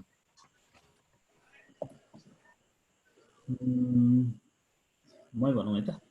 हजुर भन्नु अब तपाईँको कस्तो छ, कति अब इङ्ग्लिस मिडियमबाटै पढाइ हुने युनिभर्सिटीहरू पनि छ होइन। तपाईँको फर इक्जाम्पल मेका युनिभर्सिटीहरू होइन, त्यसमा मिल्छ। तर सकेसम्म चाहिँ अब जापानमै पढ्नु भएको छ भने मास्टर्स र पिएचडीमा चाहिँ मिल्छ लगभग 90%मा।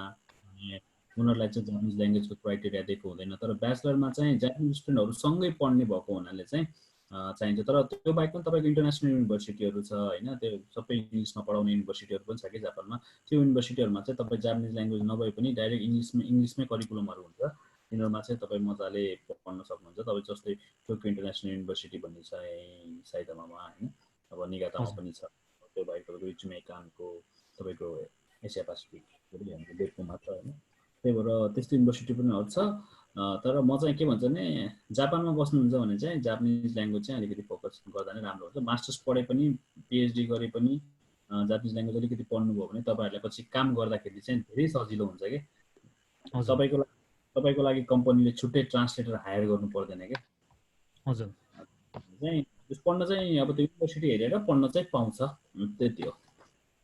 ए हजुर हुन्छ। अब हामी चाहिँ अरू क्वेसनहरू चाहिँ आउने क्रम चाहिँ छ, तर हामी चाहिँ टाइमले क्राइटेरिया उस गरेको हुनाले हामी के जाने अब कन्क्लुजनतिर अब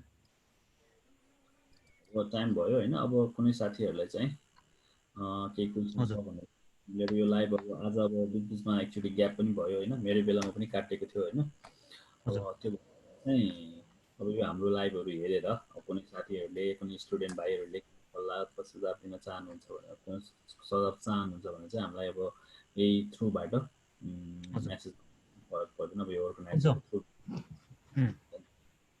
म चाहिँ अब कन्क्लुजनमा गएँ हामी चाहिँ कार्यक्रमको अन्ततिर आइपुगेको छौँ नेपालबाट उच्च शिक्षा हासिल गर्न जापान आउनुभएका सम्पूर्ण विद्यार्थीहरूले आजको यस कार्यक्रमले जापानिज भाषा अध्ययन गरिराख्नु भएको या पढाइसकेर सेमनगाको दाइगाको पढ्न आउन सक्ने कठिनाई र सामना गर्नुपर्ने चुनौतीहरू र यसबाट स्कलरसिप पाउनको लागि गर्नुपर्ने प्रयासहरू अनि कम्पनी खोज्दा भएको कठिनाई र प्रक्रियाको कुराहरू चाहिँ हामीले सायद तपाईँहरूलाई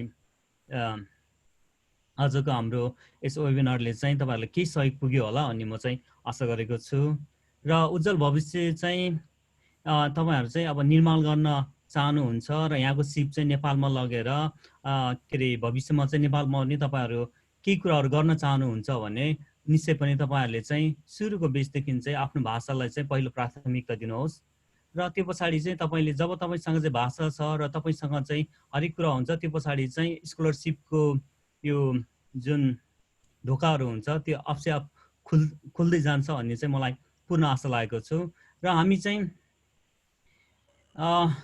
र अरू अझै यस्ता जिज्ञासाहरू भएमा स्पिकरहरूसँग चाहिँ तपाईँ सिधै सम्पर्क राखेर यहाँहरूले चाहिँ अझ जटिल प्रश्नहरू सोध्न सक्नेछन् र हामी चाहिँ अर्को हप्ता पनि अरू विभिन्न 3 क्षेत्रमा फेरि छलफल गर्नेछौँ र समय मिलेको खण्डमा लाइभमा हेर्न सक्नुहुनेछ धन्यवाद र म चाहिँ अब प्रोग्रामको चाहिँ अन्तिममा चाहिँ नेत्रजीलाई चाहिँ इन्डिङ गर्नु होला म अनुरोध गर्दछु धन्यवाद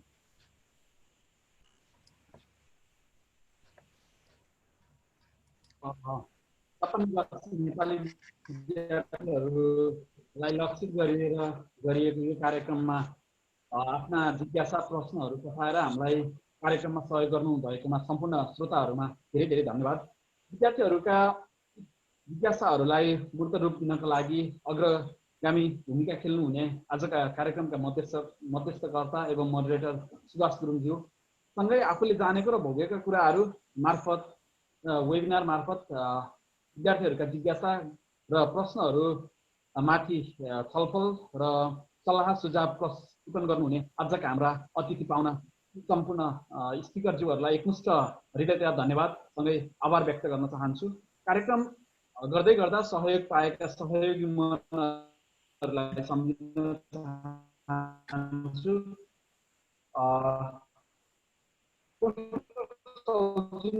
गरेर सहयोग गर्नुहुने एनआरएमले एनसीसीका युवा उपाध्यक्ष आदरणीय दाजु नवीनज्यूलाई सम्झिन चाहन्छु हामीलाई जुम आइडी उपलब्ध गराएर सहयोग गर्नुहुने एनआरईएन परिवारलाई सम्झिन चाहन्छु समाचार सम्प्रेषण गरेर हाम्रो कार्यक्रमलाई भव्य र सभ्य बनाउन सहयोग गर्नुहुने सम्पूर्ण अनलाइन मिडियासँगै हुने हाम्रा मिडिया पार्टनरहरू नेपाल न्युज पोस्ट अनि मातृ सन्देश सँगै जनसहयोग जापान परिवारलाई पनि म हृदयतया धन्यवाद दिन चाहन्छु कार्यक्रम सफल पार्नको लागि अग्र स्थानमा रहेर सल्लाह सुझाव दिनुहुने हाम्रा एडभाइजर ग्रुपका अग्रज दाजुहरू सम्पूर्णलाई पनि सम्झिन चाहन्छु विभिन्न तह र तबकामा रहेर हाम्रो कार्यक्रमलाई सल्लाह सुझाव सम्प्रेषण गरेर कार्यक्रम सफल पार्नको लागि सहयोग गर्नुहुने सम्पूर्ण जीवहरूलाई सम्पूर्ण